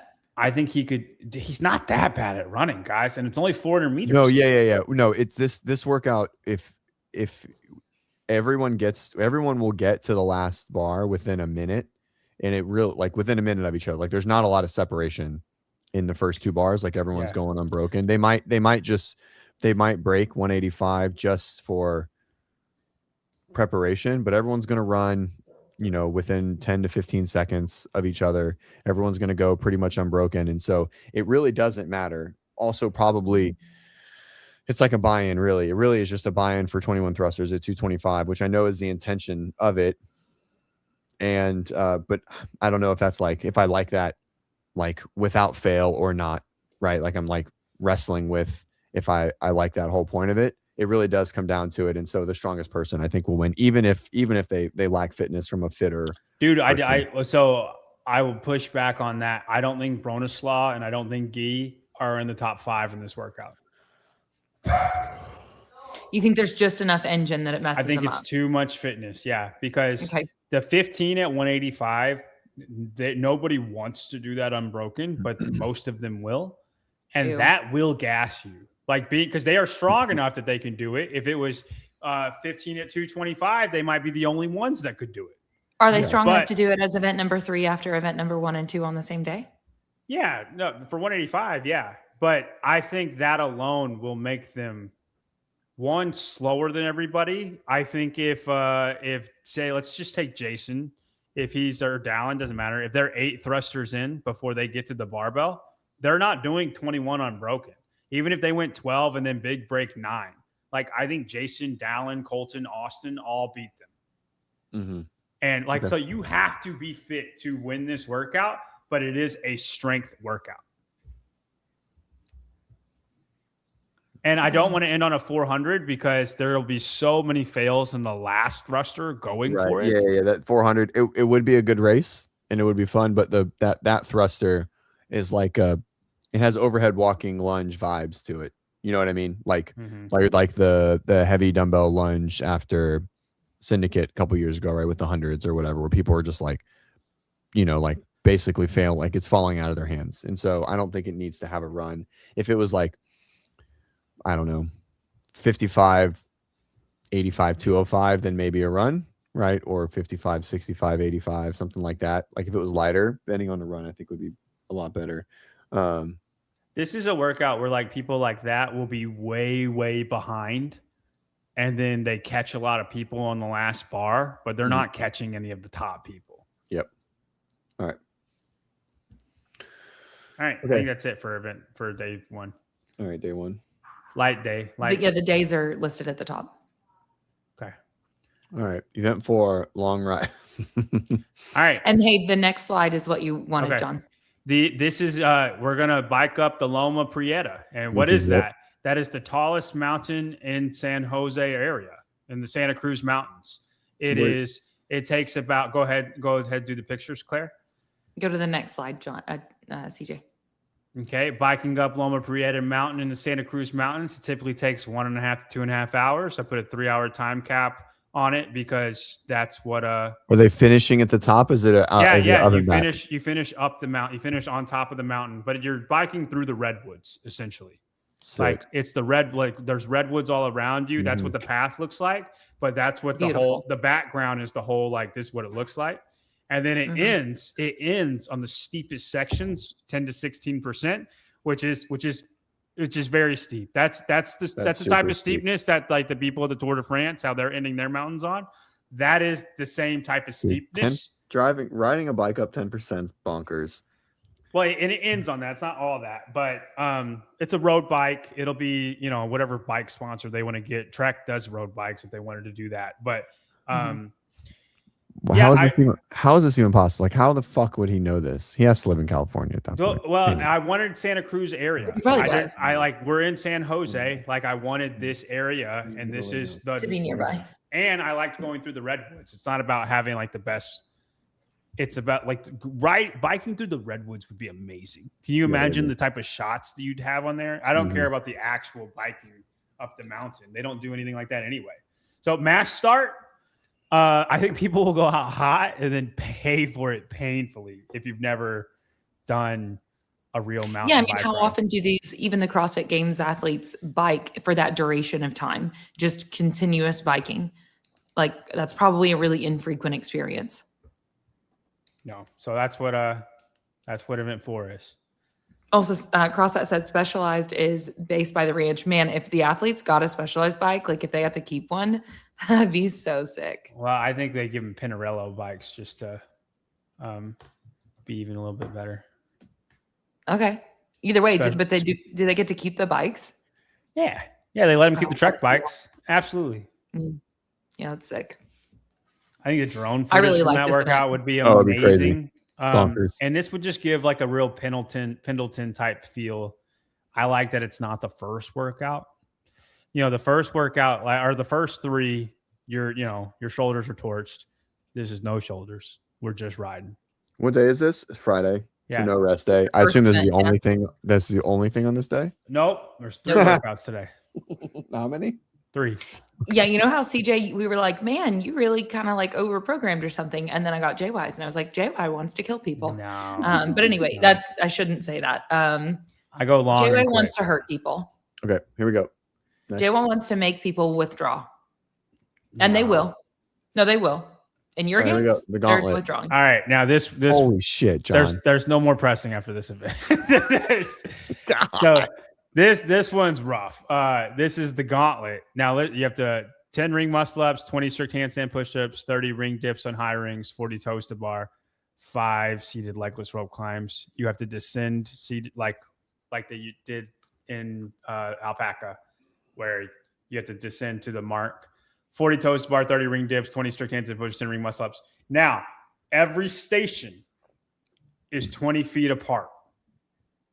You have to handstand walk to advance.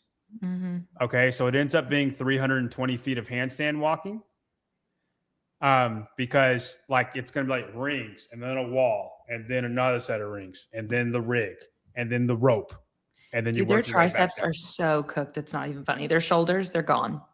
But it's not in like a 100 reps for time type way. Like all of I mean, this you already is did that too, but it's yeah. all broken up with bar muscle ups. which is a huge press fatigue pattern. Yeah, I'm saying none of this is going to make like a torn pec because you're going at a very slow speed. It's not as fast as you can type pressing.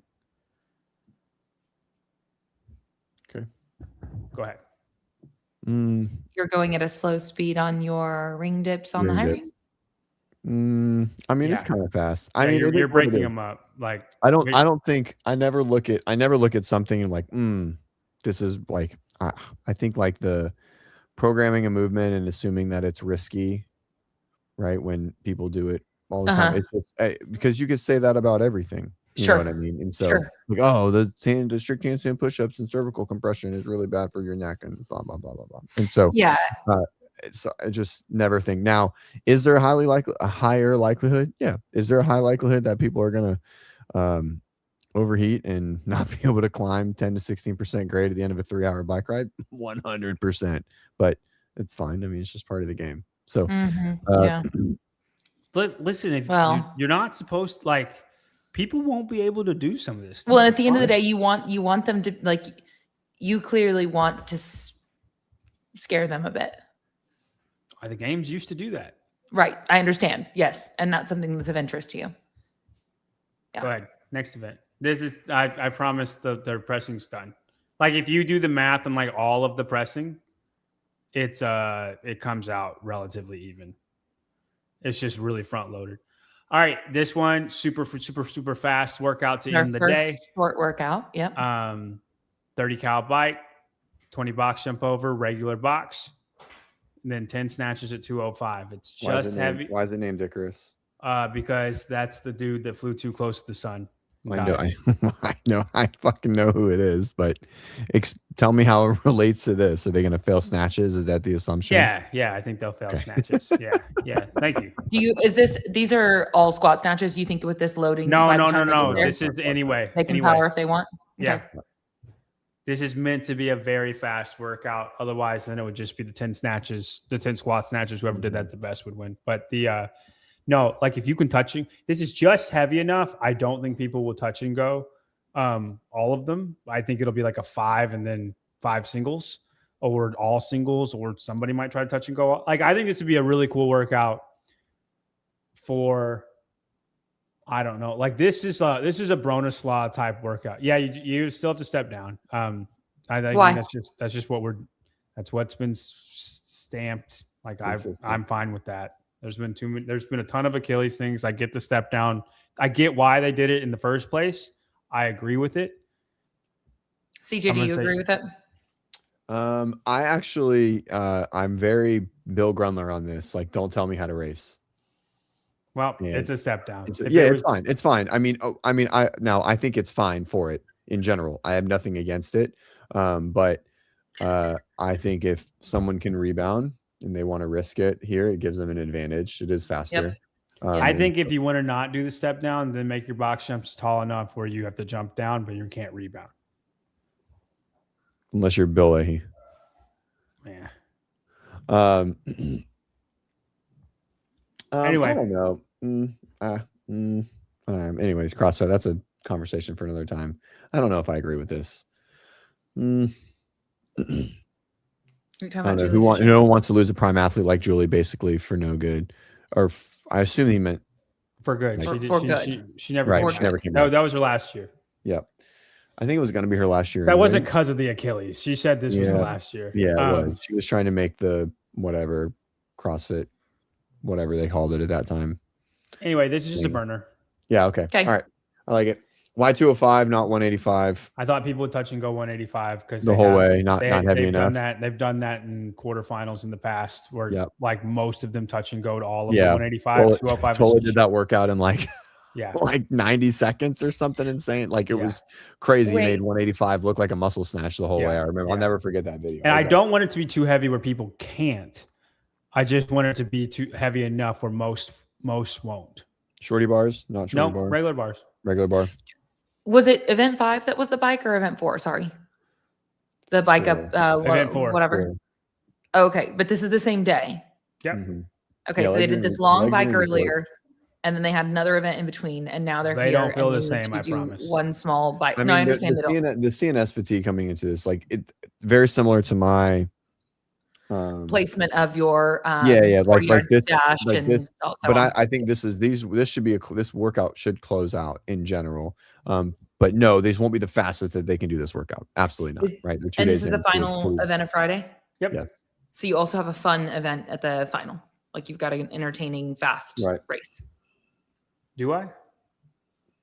No, the final of the day is what she's saying. The Oh last yeah, workout of the yeah, day. yeah. We try to end every day on a nice, All right, here we go. cool thing.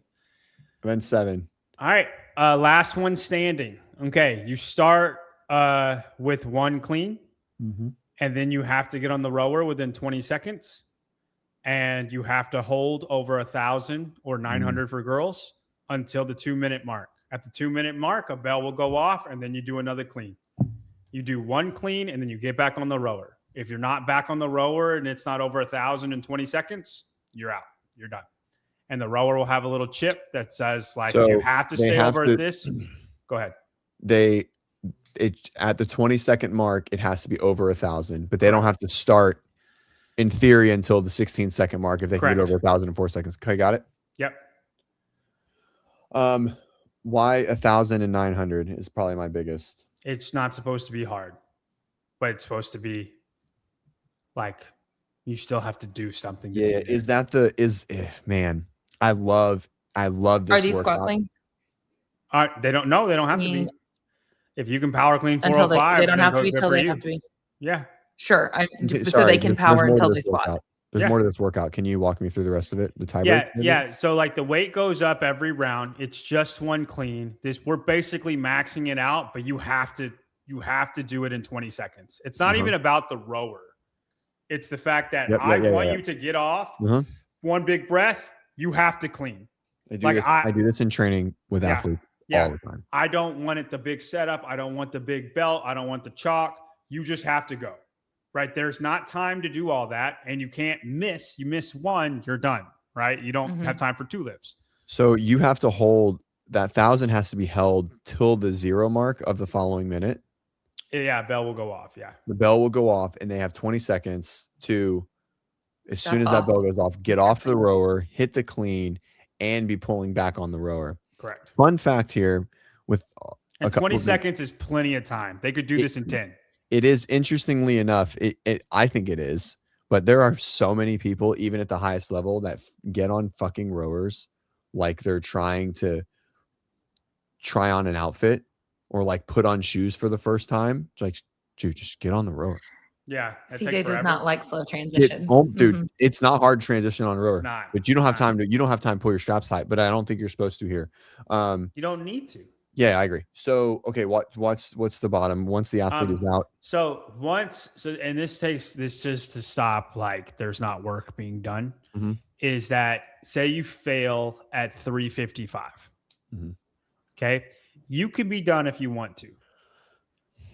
But then everybody else that failed at 355, if they choose to keep going, they can keep going on their rower. The next time they have to do 10 deadlifts on the tie break for 375.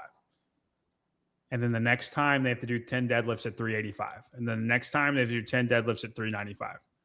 If they want to keep going. You can choose to keep going. So it's not just like you fail your lift and now you need to go hit your 10 deadlifts for your tie break. No. If you failed that round, you're done with like you're in this And little you have bracket. to do it in the 20. Nothing changes. The time parameters stay the same. Correct. The 10 deadlifts have to be in the 20 seconds. Ooh. Good luck. Like you're going to make the next round, the round after that. Yeah, that's heavy. Like, Now I think we're you're getting gonna- super heavy. One, Yeah, you don't want to either. Like if you do 40 deadlifts at the end of this, like you're going to smoke yourself. But it's not for that many points because you're still with all the people that failed the 355, right? Right. But it's the tie break for that. So you can if you want, but if you also just want to be good, you can be good. So like if you failed at 385 and there's 4 other guys, or like say you failed 385 and another dude failed 385 with you. You just want to be good, you're good. Right. You look at them, you're like, you're going to do it? I'm going to do it. Okay. I love it. I love the workout. I think it actually would be pretty exciting. I mean, it's because of how heavy it is. It's a clean ladder. Now, my only thought is because of the row and its short time domain with it, it might be too heavy too quick. Like there might need to be some gap. My only thought is there might need to be a couple jumps like from like maybe 340, like 335, 45, it's like something like that. Like I think the numbers all look okay. I don't know if the jumps are going to be. Well, the goal of this was to be a 14-minute workout for most.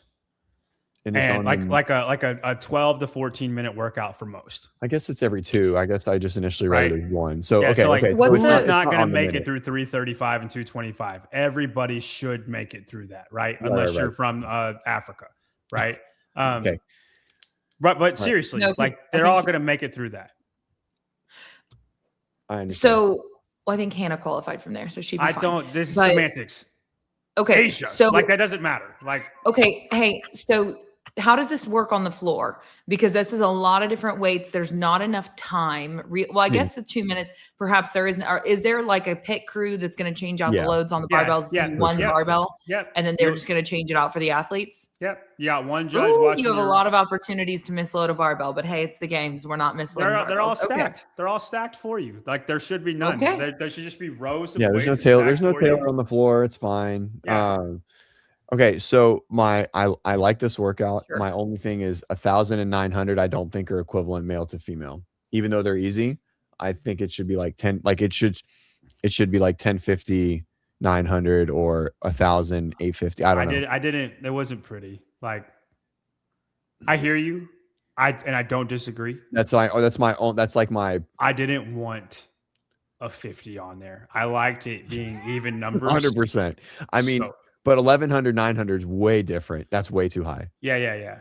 So that's why I settled on 1,000 and 900. Like it's there. So you would have made it 800, CJ, for the women. Is that what you're saying? 800's too easy for the women. It's first the gap from like a effort perspective is for sure 150. But I understand visually it doesn't look as pretty of like what you hold. Now he could have you could have just held a time and times would have looked prettier. Could have been like 2-minute pace for men and a 2:0. I think 900 is like a 2:08 or something like that. That's hard to hold on the dot though. You would hold lower. Oh, okay. So like 1,000 calories is exactly a 2-minute pace. It's the same. It's the same just in 5. Yeah. No. So CrossFit's name for this one, he would rename this one Odyssey. Everyone basically doesn't work out while they try to get I like Odyssey. I like that a lot. Yeah, I like Odyssey too. Yeah, we should swap it. Okay, good name change. Yep. Anyway, and then I think there will be a lot of noise on can anybody finish the last bar, and I don't think anyone can finish. I don't think anybody will either. But I do think back fatigue. I do think too much is just core midline fatigue of just sitting on a rower for that long. But that's the point. Like, right. I don't think so, but it's not impossible. Somebody might. Yeah, for sure. And that's the point. Like. You know what I mean? They get to 395 and they fail 405. It was a great test. If one person hits 405, it was a great test. If everybody is out by 375, it's too heavy. Does that make sense? If someone hits 375, I don't think it's too heavy. I'm saying like everybody's out at that. Yeah. I agree. All right, here we go. Ooh, that looks fun. All right. Is this a hand over hand pull? Hand over hand. Yep. 100 yards? Yep. Holy shit. Okay. What is it? This is like, I mean, however you want to do it. What do you mean? Yeah.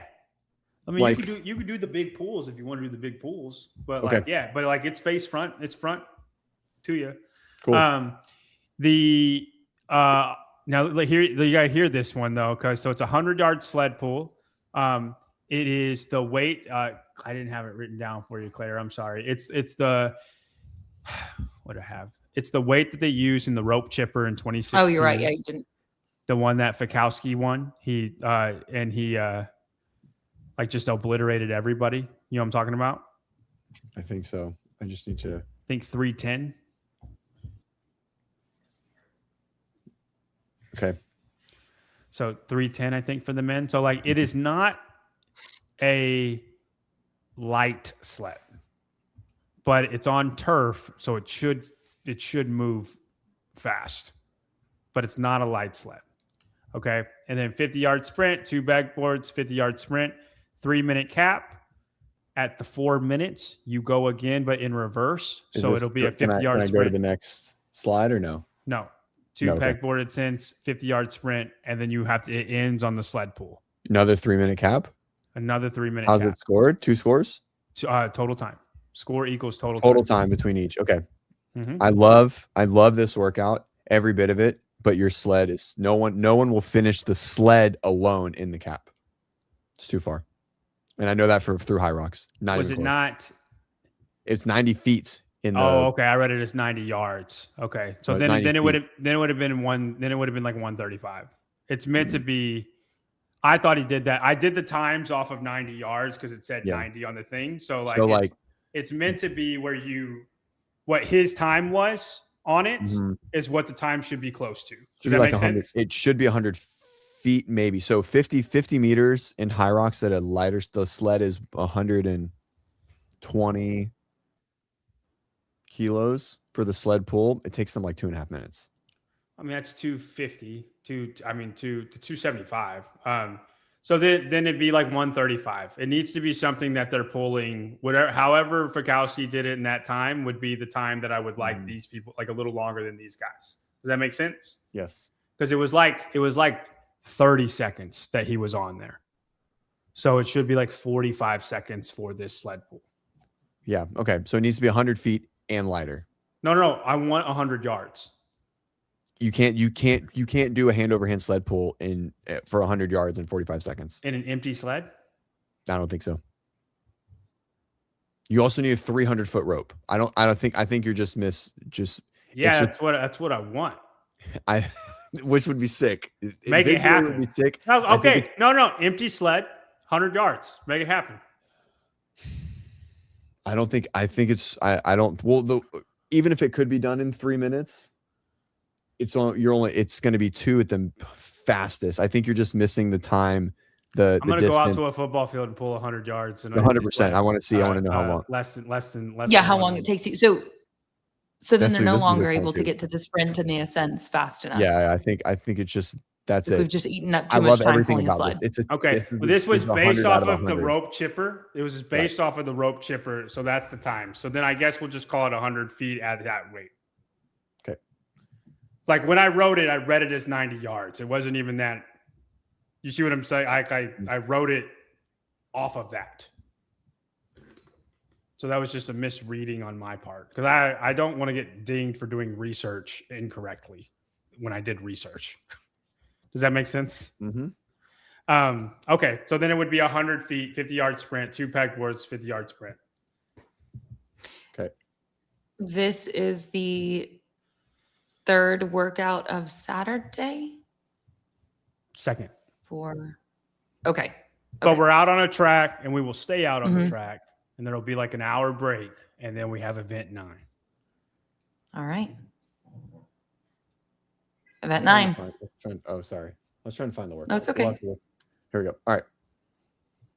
Last one. All right. This is kind of like. Yeah, CrossFit said incorrect research should be a ding. 100%. Yes, it is a ding. Well, not as near as a ding. It's just making something up and you were incorrect. Like I read it wrong. Like clearly. Yeah, we all got dings when we. Claire's like, my weights were off. Yeah, but your weights were off, not because you did research. You just thought that this was the right thing. Like you didn't read 300 you as 200. still did research and got it wrong, so it's still wrong. This is true. I agree. I agree. But the intended stimulus, I think, matters. Like with what I saw, and I'm converting this. Okay, anyway, last one running. 400 meter run, because I think that's an awesome workout. And then if it's going to be like, oh, it's not a great workout because of that, when it would have been an awesome workout with what I intended it to be, it's different. 20-person heats, it's going to get crowded. You get eliminated every 400 meters. Every 400 meters. If you're one of the first 10 people to get eliminated within your heat, so 50 people, you have 100 burpees to target if you want to keep going in the CrossFit Games. It's just a punishment for being last. First 10. Oh, we get to run again. Bitch. It's literally just a punishment for being last. I think this is also a fun. Wait, they run the 400 meters after. Is this just because like, hey, this person's gonna run way less? Yeah, and it's like, let's just. Yeah, absolutely. Is there time? No, you just gotta get 100. You just gotta do it while they're doing. It's literally just like going into the like the 100 burpees. Like you have to do it within a certain amount of time. Nope. Was the question? They're just like basically in a corner, like being punished, like during timeout. Yes. Fuck yeah. Yeah, for being slow. Hey, also, am I missing where it says how frequently are they doing this? When are they restarting for the next 200? No. You keep running until and every 400 meters somebody's cut. Oh, there's no reset. No. Nice. It's 4,000 total meters because it's 10. Oh, like it's 20. So then it's 8,000 total meters, an 8K run. Okay, so now CrossFit's comment about the photo finishes makes more sense because if you're the athlete that finished right next to another one, there's a chip timer on the right foot. It'll ding it'll show a whole list. Show up, yeah. Like just. And like so we have a screen somewhere. We have a screen that shows the athlete. Like they continue running, but they look at the screen, and if they're the last one, then they know. And everybody sees who's the last one. Yeah. And there'll be a lot of strategy here. Like, do you run that's slow? crazy. Yeah, because you just have to game it. Yeah, if you're Ricky, I think you just like try to cook lap everybody. I think you just run like a 5K 4 time, and then you're gonna be a lap ahead of the next person, and then you just stay with them. You're a lap ahead. They're never gonna catch you. Does that make sense? Mm-hmm. Or you just run slow and then sprint at the end. Like there's a whole lot of strategy with it. Yeah. Well, and CrossFit said someone yells John's out. No, the screen would be in front of the athlete. So they would pass that mark for the 400 meters.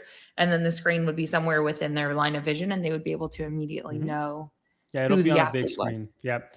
And then if you're the 11th person to get out, you don't have to do burpees. It's just the first 10. Because if you're the 11th person, you ran 4,500 or 4,400 meters.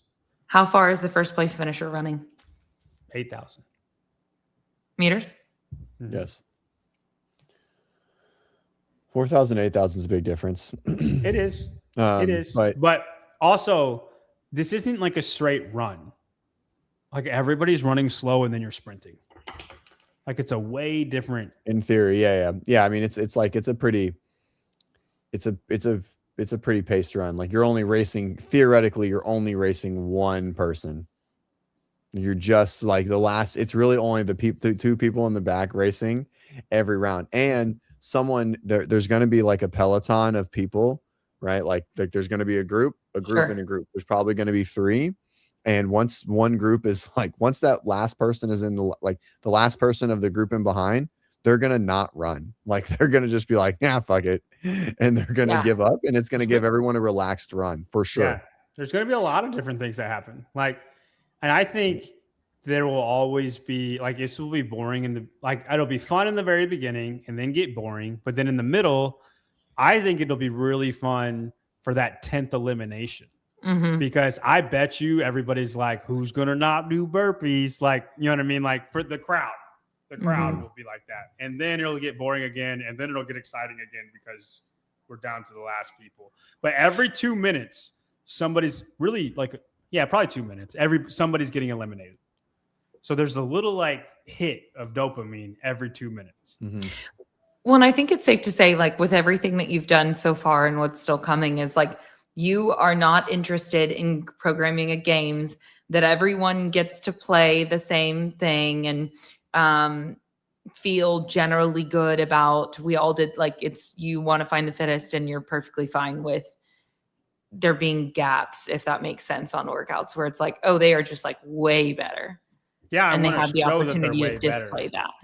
and I want to embarrass you if you're not better. Like Interesting. if you're bad, no, everybody doesn't get to play. You have to do 100 burpees in the corner while the big kids play. Like that's what I think. All right, keep going. I think this is really fun. I think I mostly just like there's so much, there's a lot of unique things happening here so far. Event 10. Point A to point A. This is the first event of Sunday. Okay. Okay. Final day. So you notice there was not a ton of CNS hit other than the very first event on What are you laughing at? yesterday. The fucking miscellaneous items. Yeah. Oh, yeah. Yeah, dude. Yeah, dude. It's gonna be fun. And I know. then all of Typing your this up, I was like, sponsors- wow. All of your sponsors can be on this, right? You can get frog grips or whatever type of Can they like start stuffing shit in their pants? yeah, well, you got 2 gym bags. It and literally stuff in there. says do it anyway. Yeah, do Choose it your however journey. you want to do it. Yeah. So, and then there's a 5-foot wall, and I'm gonna say this is like jerk blocks that are a lot like a jerk block wall. Mm-hmm. That because you have to be able to put stuff on it. I want Right, you you're not going to to throw a plate just Correct. over. Well, yeah. I want you to put like that sandbag on it, right, and then transport it the other way. Dude, you even So, have barbells. You got to get over that thing. so You definitely Two have to have barbells? everybody spaced out enough for safety. Yeah, there's 2 barbells in here. yeah, I don't logistically. I don't know if we do heats of 5. I don't know what we do. Yeah, there needs to be logistically. space so Right. they don't start hurting each other. 15-minute time cap on this. So, however it is, I want it to take around 15 minutes. God, this is And if we needed to like change how it was formed to fit that 15-minute, that would just be like a testing type deal. But then there's this 5-foot inconvenient wall in the middle that you got to get it over. And then that's it's not crazy. It's not 8 feet. You just got to get it over this stupid wall and then just move everything from point A to point B. Super, super simple. And the name Love it. fits beautifully. I love the miscellaneous items because it gives like there's some cerebral requirements here Yeah. of like what are you have Okay, two wait, gym let's bags. see. You guys didn't even think about this. I'm putting all of the plates on the Oh, yeah, barbells and rolling them. It's going well. I figured. Well, my only thing with that is it big enough, or could you theoretically just roll it and let it go? Like if you just trusted that it would stay like in your lane all the way. I mean, So hear me out. Yeah, if because you wanted I'm to putting trust it in the it, wheel. yeah. The wheelbarrow is getting all of I it. was saying you could also throw it all in the The wheelbarrow. wheelbarrow is Yeah, getting all of it. And I'm taking the 2 barbells and I'm just doing a little javelin right over these jerk blocks straight ahead Mm-hmm. for sure. And they're going and it's going in the wheelbarrows and I'm like Did I'm you just say packing you're 2 gonna gym bags. javelin the barbells? Yeah. I'm just Yeah. going. Yeah. No, so like I'm loading up the barbells. How tall is the wall? You said 5 feet. 5 feet.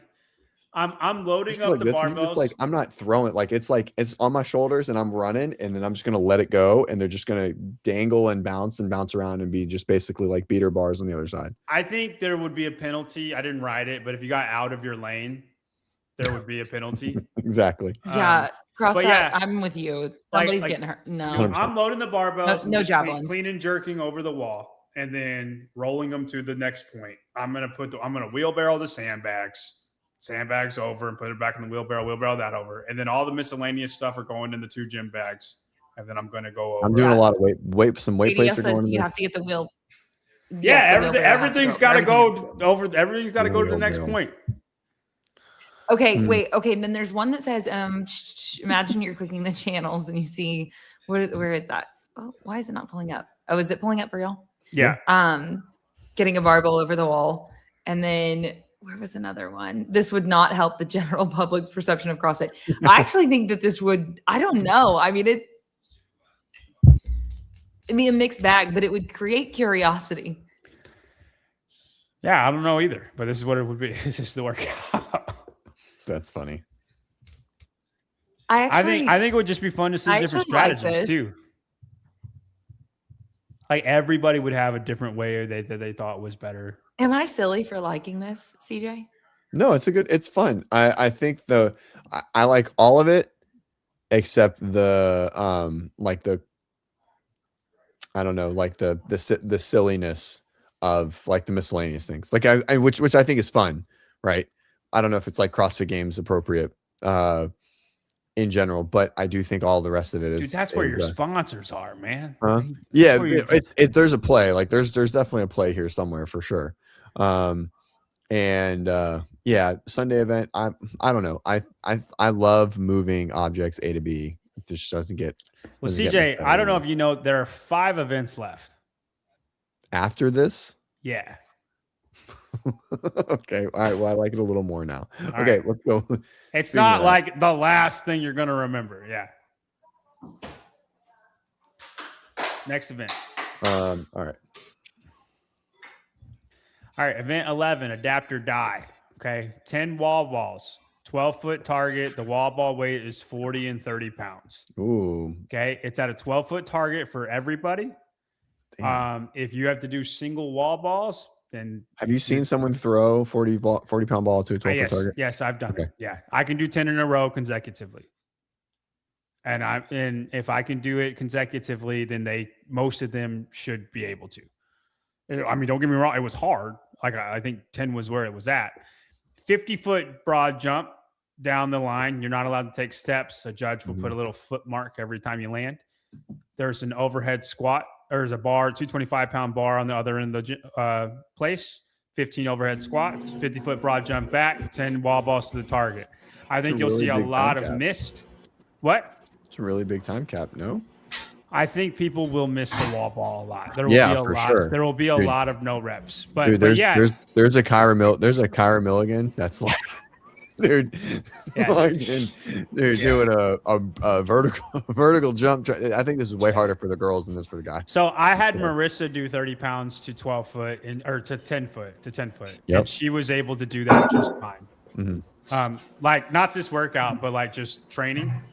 And she could do like 20 in a row. So I if it's going to be really challenging for you, you can do it in singles and not be that slow. Yeah, If you for didn't sure. miss and just went 10 for 10 in singles, Yeah. it's not the worst strategy. So but many people I think would do that. I wanted to test accuracy, and then if you're able to do it consecutively, like you're ahead automatic. Mm-hmm. So that is an 8-minute cap. Everybody's supposed to finish at the 10-minute mark. You start event 12. Whenever All right. CJ is ready. Hold on, I'm going. Hold on, I'm taking notes. All right, here we go. At the 10-minute mark, you start event 12. You started the barbell. You 30 deadlifts to 225, same barbell, and then 20 cal ski. That's at the other end of the gym. You got to run and go get it, and then you got to go run back to the bar and do 10 clean and jerks. 5-minute time cap. On this one, you're basically just lighting your world up, and we're finishing with 10 clean and jerks. Can you touch and go any of these reps at the end? Right. This should be everybody's really, really close on the clean and jerks. Mm-hmm. I don't think this is a workout that you're like, Jeff just wins. Like somebody might be able to beat him with just 10. Because the deadlifts and the ski, like I think Roman would win this. Yeah, I think this ski ends up being like potentially like your biggest gap. It's where you get the lead for sure. But it's Yeah. only 20. So like, can you make that much of a gap? I think for the women, maybe a little bit more because the ski is the same for the women. But yeah, 5-minute cap on that. That is event 12. So you have an 8-minute time cap on that one, and it's like squatting in a different manner that you're used to. And then this one, we're just burning the house down with some hinging. Yeah, and we haven't seen a lot of hinging so far Why at the all. overhead squat is just like pure knee flexion. Yeah, I just wanted more. Heavy. I wanted more squatting. I haven't had squatting, and I wanted something challenging. And then I knew I wanted to have a double event here, but I wanted the deadlifts to be unbroken. I didn't want anybody to break these, and I was like, well, what is a challenging weight for overhead squats that will also be a proper deadlift weight? And and a clean and jerk weight. Like I wanted all the weights to kind of feel the same stimulus of what I was going for. And I think 225 was fine. I think 245 would have been fine too. But I just went with 225. I wanted it to be faster than slower because of the weight. Yeah, we're and coming by into the time they get done with the deadlifts and the ski and they get there, like they're going to have to move fast. So this is going to be plenty hard. Yeah, even Yeah, for and they're sort of the- pre-fatigue. It's not Right. if this was a standalone event, I would, but like I love double Sure. events. I love double events that, Test like you different said the other things. day, that are different. Yeah, Like, and same these are fucking very test. different. Which Yeah. reminds me that one of the questions Jason got answered was that there would be multiple 50-point events this year. Oh, Anyway, from just Dave. one of the things Fuck that yes. he asked. Mhm. Mhm. He didn't Hell say yeah. how many. He said, I'm not going to tell you how many, but I believe the answer was there are multiple. Fuck yes. I mean, if he takes CJ's combine idea and they're all worth 50, that would be like we do the combine. Like, I mean, just copy and paste. I mean, that would be great. All right. Next, And he was I mean, he saying it's does- going to be unlike anything you've ever competed in before, and he's programming it for He's all- difficulty. but the problem and is for he says awe. that literally every year. yeah. I don't. He said that he hasn't said that for a few years, or he hasn't felt that way for a few years, He but he hasn't does felt that this way. year. He said that every year though, Claire. Like he really has. I have zero faith. I hope that I'm wrong. It'll Jason be pulled awesome. a lot out of him in that conversation. I felt We'll have I to felt like watch it was almost like a reverse. A lot of Reverse interview? the interviews, it was literally like a reverse interview. Yeah. Mhm. Of course, he then said again, that right about now the they've Open spent a this lot of. year. How was that? Yeah. So they've spent a lot of time together this year already. So it was kind of like they've already had, Dave doesn't have as much to learn about Jason as maybe somebody like, Syria may have, but it was fun because it was kind of a reversal almost, felt like, for a lot of it. All right. We got a big rest here. Big rest, like 5-hour rest. And then this is the end. There are 3 consecutive events here. Okay. Okay. All worth 100 points? All worth 100 points. God damn. There are 600 points on Sunday. Which I love. And that's why it's called moving day in the beginning. Yep. And that was there the are first part of the day. 300 points. Like before you step on the field for the final time you step on the field, there's 300 points up for grabs. So it's still really anybody's game. And then here we haven't done a ton of midline. So there's a lot of midline in the final 3. This is a super quick one. Can you go unbroken the whole time and toast the bar? I don't think as many as people think. Regular rope, normal rope. Normal rope. Yep. Yeah. Will go unbroken. I think the winner goes it's unbroken 3 on it rounds. all, but I don't think very many Dang. will. It's a simple workout. All right, 8-minute cap, 2-minute recover. Next event. This is a workout where there's a lot of grip fatigue in this for even the best. That's why it's called iron probably grip. probably more than like that's what breaks down. Like your midline obviously is fatigued, but I'm assuming there's going to be more midline in what you just said. And so there's this pre-fatigue here, but this is this would be cool if there was like 3 bars. You know what I mean? Like they just move down. But this is more grip fatigue than midline fatigue by a landslide. No, for sure. No, for sure. It's supposed to be because the second round is 40 GHG sit-ups and 10 pig flips, 2 rounds for time. I like the name on this, Udder Flex, because of like a pig udder and your midline's getting roasted. Okay, cool. Very nice. That was really solid multi-use word there. Yeah. And then 10 pig flips took 90 seconds for the fastest person and 2.5 minutes for the slowest person. So I figure it's probably 2 minutes-ish for everybody. So that's 4 minutes. And then 80 GHGs should be able to be done in 4 minutes. Most people will finish this workout, but you're not going to finish like in 6 minutes. Like it's all going to be like a 7:20 or something like that. Okay, so this ends at the 18-minute mark. Correct. Technically. Okay. 2-minute rest. Yes. And then the final. Was the other one an 8-minute cap too? Okay. Yep. 2-minute rest. And then. Okay. Sorry. Yeah, you're good. And then the final of it. It's called the long walk. By the way, for the last 2 minutes, I heard like nothing. So anyway. Okay. We just talked about the last 2 events. 20 burpee bar muscle ups. I know we did bar muscle ups in the beginning, but I want it to be bar muscle ups here for logistical reasons. And I wanted this to take a certain amount of time. So 20 burpee bar muscle ups, and then you go to your 275. It is from the floor. 15 back squats, and then 100 foot. Got it. Not 100 yards, 100 foot. Back rack lunge to the finish line. if you do not go unbroken, it's going to take a long time to get it back up. Oh man, you got to put on the back rack from the floor. That sucks. No, I mean, 100, 275. I mean, they're moving 275 pretty. I don't want to easily is for sure not the right word, but you got to think of like the midline fatigue too right now. Oh this, yeah, this no, is, no, no, This for is sure. like we're pretty brutalized before this. But yeah, it's meant to be like, I think they'll do 14 back squats and drop it, and then do 1 back squat and then the lunge unbroken, or somebody might try to do the whole thing. But it's meant to be the heaviest lunge that they've had, and like not super predictable. And I wouldn't know who to, like, I think it's hard to say James would be great at this. And James is an extremely good lunger. It's hard. Like, it's so heavy. Like Justin should be very good at this. 275 is heavy. Yeah. And it's Heavy. super doable. It's super doable, but we just don't lunge like that. All of them can do this. I promise. I can do this right now with my hernia situation. Not the workout, but lunge with 275. I'm saying, like, it is very doable. It's I don't know, just failing a back rack lunge to me, like they're pressing for failure. So I don't know. What do you think about? I mean, CJ, I'm not going to program on being scared. I mean, it just comes off the back. Failing a back rack lunge is not a huge problem. You just don't want it to hit your heel. That's it. Because your foot, your leg's on the ground. So in theory, it just goes right over where your calf is, and it doesn't really do anything. It's not heavy enough to you're going to fail the lunge. Like you're going to stop the lunge before you fail it.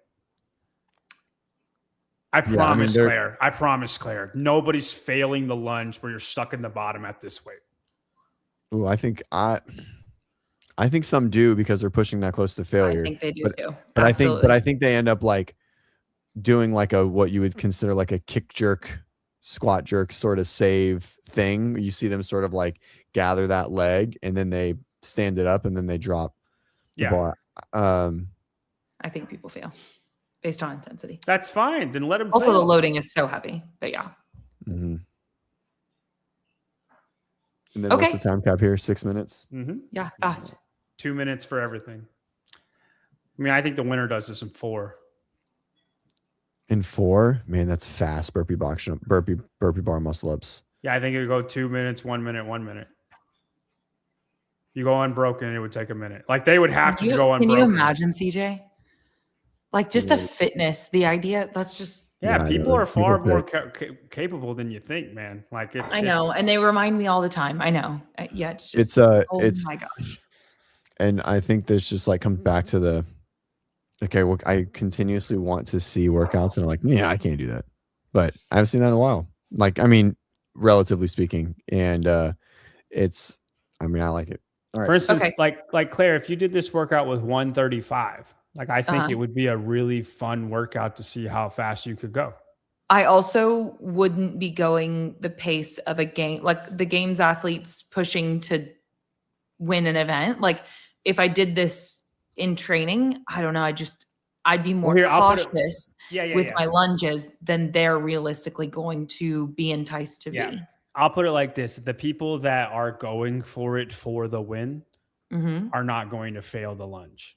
The people that are scared of it will stop before they fail. I so wish that we could call, like that you could check with one of the guys that, you know, since you talk to them regularly. Yeah, like, no. Let them I'll look at this and yeah. And at the end of the day and be like, what do you think? Do you think you're failing that or not? I don't know. Yet again, this is just kind of, I'm not sure where they're at with this. Yeah, I think they're 4 minutes feels crazy, and that feels heavy. I think every time I think I know a time, every time I think I know a time, I watch Colton do 100 burpees in 3 minutes, and I'm just like, well, I don't know shit about fuck. So, but he's an outlier. But so that's not a fair statement because everyone is an outlier with everything. There's always one that's at the games. There's an outlier in every workout that you're just like, wow. If Colton does this in 4, Austin does it in 4:15. Oh yeah, Colton absolutely blasts this workout. And then if Austin does this in 4:15, freaking Dallin does this sub 5. If Dallin's sub 5, Jason's around that too. James is probably 5. I love how all of Jason's fitness is just based on like, hey, where's Dallin finished? Okay, I'm within 3% of. I mean, they're the same person. Like, Yeah. other than a couple things, they're the same person. Fair. One's a better runner. Yeah. Other than running and One's better pressing? handstand push-ups. One's better rope climbs. Yeah, right? and one's a better barbell cycler. And then everything else are the same. And even that, all of that's within. Besides running, is within like small measurable percentages. Okay.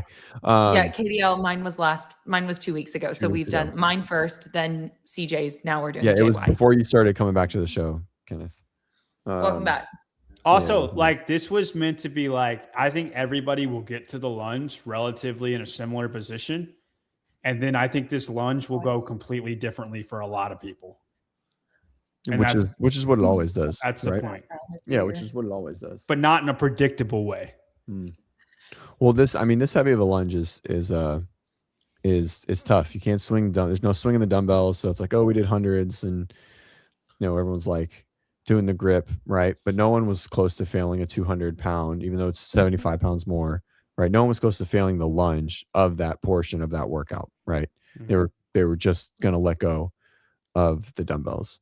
So okay, cool, fun, exciting. 600 points on the last day is wild. 1 day. But you see how I did it though, right? Like it works out. It's like 24 minutes, 15 minutes, and then 15 minutes. Like that's the last day. Say that one more time. And the last day is like 15 minutes, and then 24 minutes. Like the workouts. It's just 600 points within that time frame. Right. Yeah. Okay. All right. I'm gonna go just quickly run back through. Are we gonna grade each one? No, let's grade it overall. It's 9:40. Yeah. It's over 2 hours. All right, let's just grade it overall. I mean, JY, do you want us to grade them each? Yeah, you just go fast. Okay. You don't have to explain it. Okay. This one gets this is so hard because okay. I don't have a good understanding of the swim. I'm just gonna go with an 8. Cool. It's a 7 just because I think the distances are off. That's it. Other than that, it's awesome workout. But I think the distances are way off. All right, event 2. Walking Dead. I think you gave Claire a 7 for her thruster workout. And then I walked it back, and then you yelled at me, and then I was more strict, and then I gave her a 5. Go ahead. Claire. Yeah, I'm thinking. Sorry. I like this one. 8. Yeah, this is an 8. Gets the job done. All right. Event 3. I think this is fun. This is going to be really fun to watch. That last barbell. I'll go 9. Yeah, I think this one's a 10, just because we've never seen a thruster that heavy, so I think it adds some nuance there. It makes a really good race, and it you really get to see it's a really, really unique way to test power and strength, like with an emphasis on power, strength, endurance, kind of like in the same bit. And ascending ladders are always cool if you can do them well. So it's a 10 for me. Jesus Christ, what was that? Was that Bennett? No. Me? No, we just heard. You like that? Jimmy coughed and it just like echoed through everything. And so he said, "Is it Bennett?" It just made me laugh. Oh, they heard you cough. Right. I guess it was really, really loud. This is a 10. 10. Bike up 10, 100%. 10 for sure. All right. Gauntlet. Press toe spar. I think this is fun. Yeah, yet again, if you look at the test collectively as a whole, the things get crazy. But toe to bar twice, but no chest to bar. Is there chest to bar in the competition? I think then this should have been chest to bar. I might have. There are no, but toe to bar are. I might have just texted Claire the wrong thing. Then one of them would have been chest to bar and toes to bar. So, but the other one was meant to be toes to bar, so this will be chest to bar. Got it. Okay. That's just me texting I need y'all Claire to know, wrong. you guys just crack me up. In our Chat really cracks me up. the chat. Yes. Dude, They've that come was at me for for sure. It was 100% Newport's a cough. smoker cough. Yeah. Well, and then about all the dial-up or Skype or whatever, and then all about mold. I don't know. You guys are funny. I love the I rope appreciate you climb. guys. I would assume this is supposed to be Hold toast on. to bar, and the other one I have chest to bar in my notes, but I wrote toast to bar when I told it Claire it. for which this workout or for the for other this one? one. For this one. It's The other supposed to be one's chest to bar. Yeah, Well, I That mean, does- for the reason of that, I'm just gonna go with like a 3, honestly. I actually think that makes it a little bit better because that really does make the seated legless a little bit more interfering, and then it's just like ring muscle up pull, press pull instead of just kind of like a random midline in there. See, I just texted her the wrong thing. 9, 8 isn't 8 ring dips, 60. I don't know. On the high rings, points? yeah. No, I like the higher. I don't know. 8.5. I like this workout. It's really hard for me to think about these workouts in isolation right now because I think what has happened to their pressing is insane. But I do. But like you see, like workout. there's none later on. Like you see, like this is where it got. We just There is still murdered the some, pressing. but it definitely calms down. There is still some. Yes. All right. I guess my curiosity with this, and this is where truly you just test and find out, right? Are they capable of enduring this type of fatigue and still being able to perform? Or does it start to just go like, okay, we're too beat up, right? Like we're not doing what you expect us to do because we've done so much so fast. And I don't know. I reserve the right to just be unaware, to not know what they're capable of. After ring muscle ups and stricts, like people are going to be doing small sets. And so on the high rings, like this workout gets long, 18 minutes. Yeah. And he's going to walk in between. It's like this will be the most boring workout, but it's meant to be like a difference maker. I like this workout. Just really having a hard time looking at it in isolation. CrossFit says it's giving Atalanta. And I think that's a great example of like, I remember when I saw Atalanta and thinking, wow, that's crazy. And then for those athletes, it was okay. Now it wasn't something that all of us should go run off and do, but like it was fine for them. And that blew my mind. So it always works. There is that. Okay. I'll just give this one a 7 based on the ring dips on the high rings. Because I like this workout. All right. Bike, box jump over, snatch. I feel like this was sitting at a 9 for me, but I want to say the other, what was it? The 30, 20, 10. It's like a very, very similar or identical workout, even though it's with clean and jerks. I know it's like a totally different feel, but it's the same. So it was a 9. But it's going to go to an 8 just from like a repeated movement, like a number, like an exact same design. Wouldn't the other one be graded on that then and not this one? Yeah, I guess so. I guess that's probably true. Okay, then this stays a 9. Okay, I'm going to go with 8. I like it fine. I do. Sorry. I just don't feel much about it at all. Stay focused, okay? Come on. Okay. What are we doing? I think it's a 9. I don't know what would make it a 10 though. I don't know what would make it a 10. I don't know. It checks a box. I get it. Next one. All right. 7. Last one standing. This would have been a 10, but it's just it's like 9.8 because like that I know the numbers aren't the numbers aren't perfect, and I don't know if that makes a huge difference at all, but it's just bothering me. I don't know why. So yeah, but I love any type of workout like this. What did you rate this one, CJ? A 9, like a 9.8. I love this. I give this one a 10. Design. This is my favorite workout of the weekend if the sled pull logistics were right. So I actually gave this a 6 because of that. I think it would be good. It'd be a 10 without that. It would be a 10 if we had the sled pull. The sled pull is supposed to take a minute, right? Yeah. Yeah. And so if you could figure that out. I literally just based this off of the Brent Fikowski. And funny, I had it up while you guys were watching. Brent beat everyone by like 40 seconds of the split.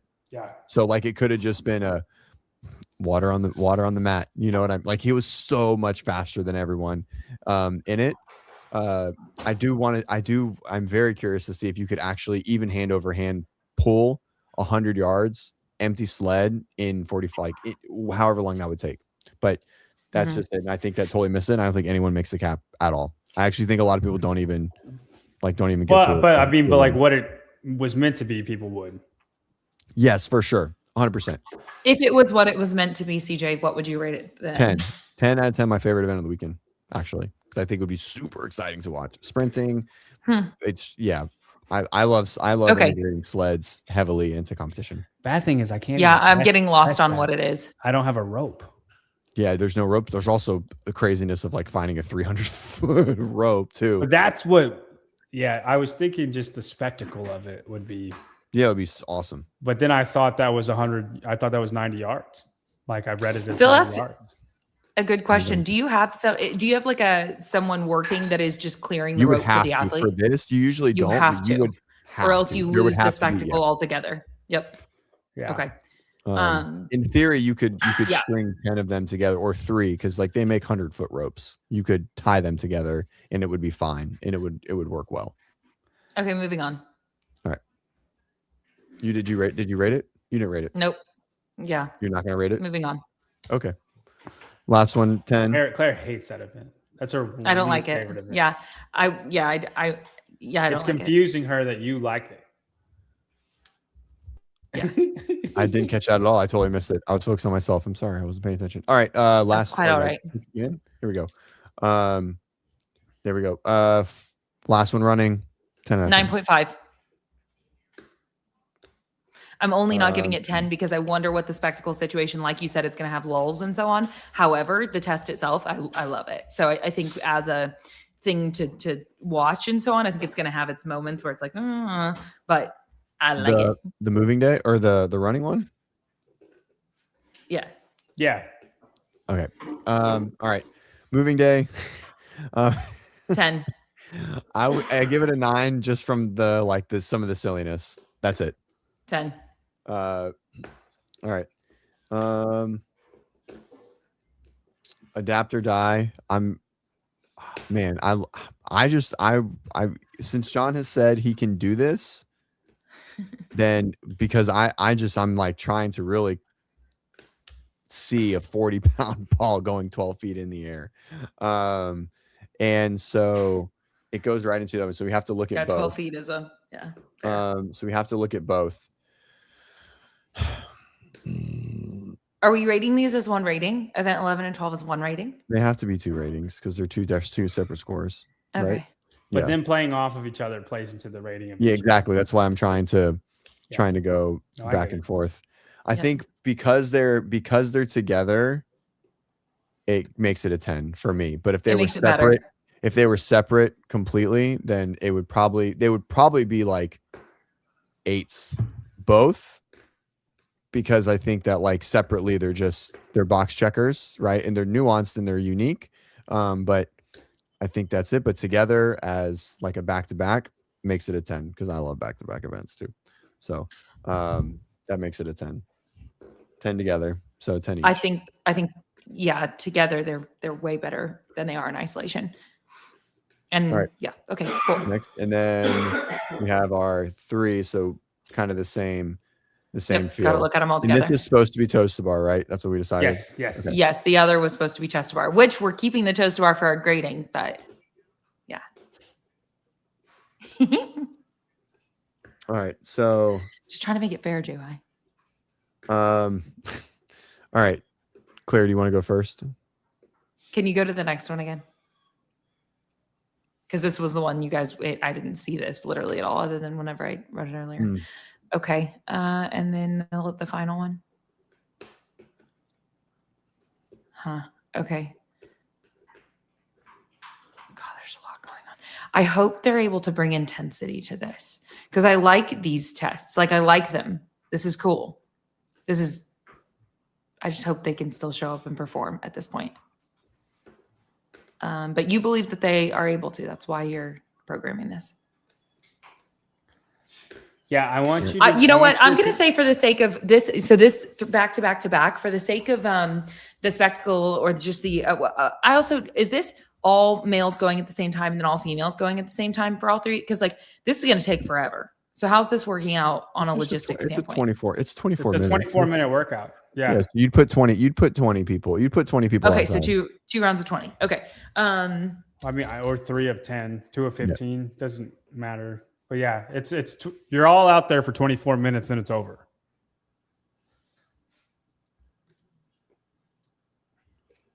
I'm going to give this collectively also a 9.5 for the sake of like, this is fun.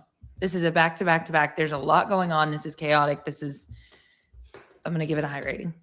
Yeah, I think for me it goes 8, 9, 10, and it goes like it goes walk in, right? It goes just like box checker, okay, and almost like pre-fatigue, and then pig flips and GHGs is a fucking miserable pairing. Strength paired with a very like big ability to separate via cycle rate, right? And then but also like that same person that cycle rate, so they could be a good pig flipper, or someone that picks that moves well and hinges well could be totally blown up because of the GHGs, right? And so there's a lot of interference there, and I think a lot of midline fatigue showing and hinge like flexion extension bias, and then I love this workout. Like I love it because the cap is tight. This workout. Because the cap is tight, I don't give a shit if anyone can finish or not. I don't care. I mean, I think people will. I think they can. I certainly think they can. And so, but I don't know. I don't. At this point in the weekend, they did a 3-hour bike ride. I know it's only 2 days ago, but it's like, so. Anyways, Chat, what do you guys think about they'll put the whole test together, rate it. CJ, do you want to rate the whole test collectively first, or do you want me to? You go ahead. I wish I would have wrote the pegboard one correctly, because that was also one of my favorites. Like I was like, this would play really well on screen. CrossFit asked like which ones you want to showcase. Like that's a showcase kind of workout. The pegboard one. Yeah. Yeah, I mean, I think the bike ride, just because it's nuts. The wall ball overhead squat one. The I think we pegboard get some one, good showcase. and then this one I think too. Thanks, Phil. Don't worry, dude. Someone told me on my own show that they want me off of it, so start the show, buddy. It's fine. It's fair.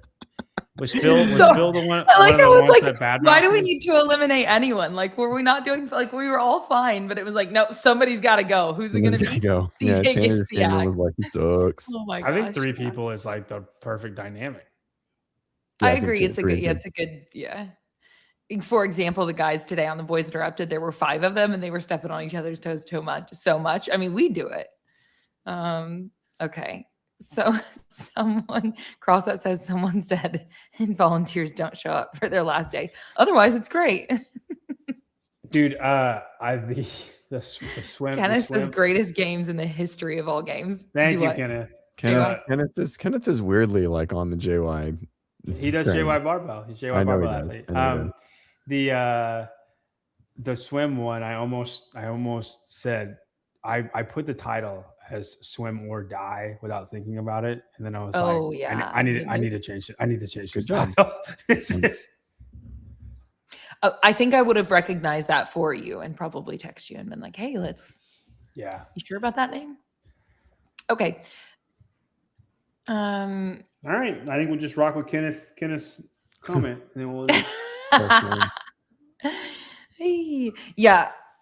I love. Okay, so what I really like about this is this is very different. This is not cookie cutter.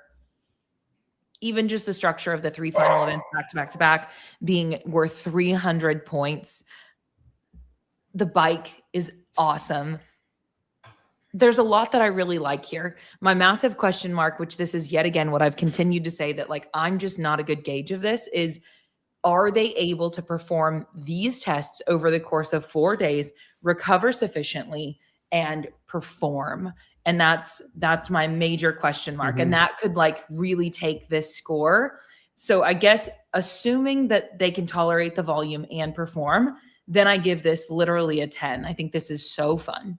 Oh, wow. Thank you, Claire. Let me ask you something. Have you ever seen where they didn't perform?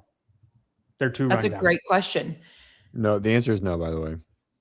There's someone or a group of people that always smash whatever has been put in front of them every Because game. This is just the it's limitations supposed- of what I think. This is totally in my mind then. I mean, this is not, they I didn't think it's what create you've this been question mark. shown. I think it's what you've been shown and Okay. not what you've been like. Yeah, fair. All you know is what the games has shown you. Oh, it's just you do hear them talk about, for example, after Mayhem, like they're like, yeah, dude, we're wrecked, and that was 6 tests. Yeah, but I think You've got wrecked is just 15 like a here. feeling of fatigue. And I don't think that's like a great representation of like full performance capacity. The whole point, like being wrecked after a competition is not an assessment of if the competition was a good test or hard or not. Or if Intensity you can will, keep going. right, or drive that. Like if you just look at the pure volume of the tests that we've had in the past from like contraction volume and just things like that, like those same words are going to come out no matter what, especially if there's just a high eccentric load thing. And that was all basically about Mayhem, was all based on the run, which was basically a hill run that people are not used to, up a really steep grade, and 100 really, really, really hard fatigue GHD sit-ups. And like, that's pretty much it. Like none of it really accumulated over any of the other stuff. And those Yeah. are very, very, very, very specific. But it still plays in to say that those other things, like, sure, those maybe were the 2 most impactful things, but like to say that everything else that they did had no meaningful impact wouldn't be fair. No, for sure. But I think listening to someone say that they're wrecked after 6 events is not a good test, like I understand. a weighting measure, right? Sure, Um, sure. Okay, so mine, Claire, good rating. I love the uniqueness. I love the fact that like they're actually doing fitness for like 5 total hours of work. We're assuming that there's people being time capped, which is, dude, that's so much fitness. Way more longer test than y'all thought, right? Like Well, we did a good bit of long. We did a ton of mid. We didn't do a ton of short.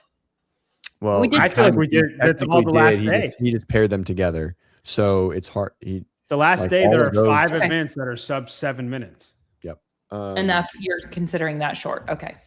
even sub though that 7. they're paired together. So this is a sub 7 event, most likely. This is sub 5, so that's 2. And then so all of them are The wall ball one's probably sub 6. Yep. Oh, sorry, I'm looking at the wrong thing. Yeah, exactly. The pegboard one. I guess when I'm meant- thinking short, meant I'm to be thinking like sub 5. sub 3, even sub 2. Like Yep. short. I think he has a lot of short. He just pair them together, which is fine, except Okay. this one. These are those are 2 3-minute caps. That's 2. I mean, they're Right. together. It counts as 1, but it's 2 3-minute tests. I think John would love these games, man. Yeah, I don't know. It'd be interesting to see what he does. The bike ride just makes it like, so I think of when I look at the overall rating, I think of everything that I did, and then the overall, like I look at the overall test, like then entertainment comes into play, and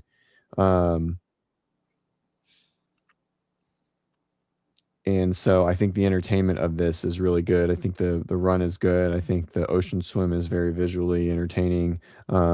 As long We as you only can ran show- twice, and both of those were 400 meters. One of the, well, no, that's not The true because one's one an of them was 8,000 turned meter. into much longer. Yeah. Fair enough. And so he said, well, one was at 8,000. Yeah. Okay, so- just kidding. It's been a long show, guys. I mean, the bike ride is good.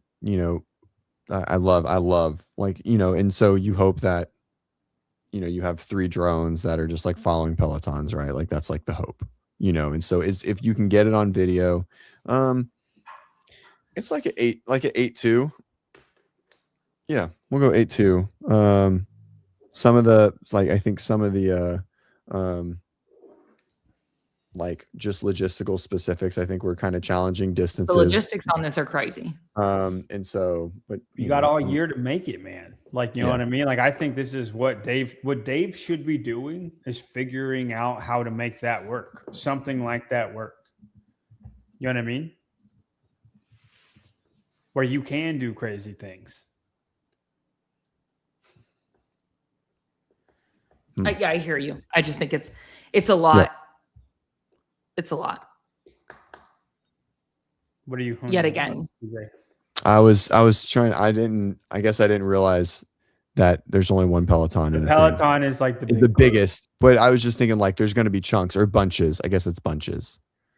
Chase groups. So there's only maybe. in a race Chase you groups would is have what it's multiple called. groups. Yeah. So basically, again? pretty No, much no, what happens. She's thinking of it twisted. People separate in packs, and the biggest pack is called the Peloton. The pack that's, but the little groups that like get ahead of you, like for instance, there's like a group of 3 bikers, like Ricky Yonakoski, Adrian Munweiler, that all get in a group together. Like that would be either the leaders or the chase group, but the biggest just group like the lead group or whatever. Okay. Okay.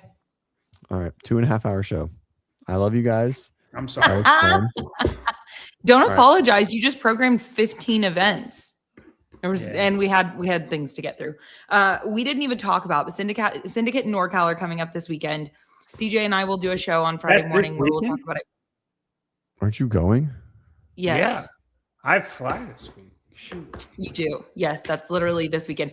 And they've got that showcase situation over at Syndicate that's going to be so cool. We know NorCal is going to be epic because it's NorCal and it is so entertaining. Yeah, the rosters at both of them, at both like the athletes that are competing at these competitions, it's going to be ridiculous. Especially the showcase.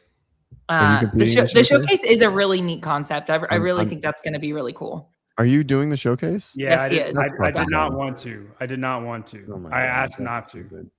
All right, we're not going to talk about that. We're just going to move on.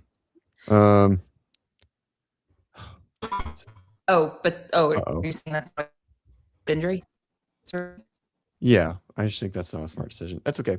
Don't be dumb, because I don't want you fucking get hurt. That's just stupid. It's just post surgery. It's just like there's a tissue healing time. I'm not. I didn't ask to. I'm forced to.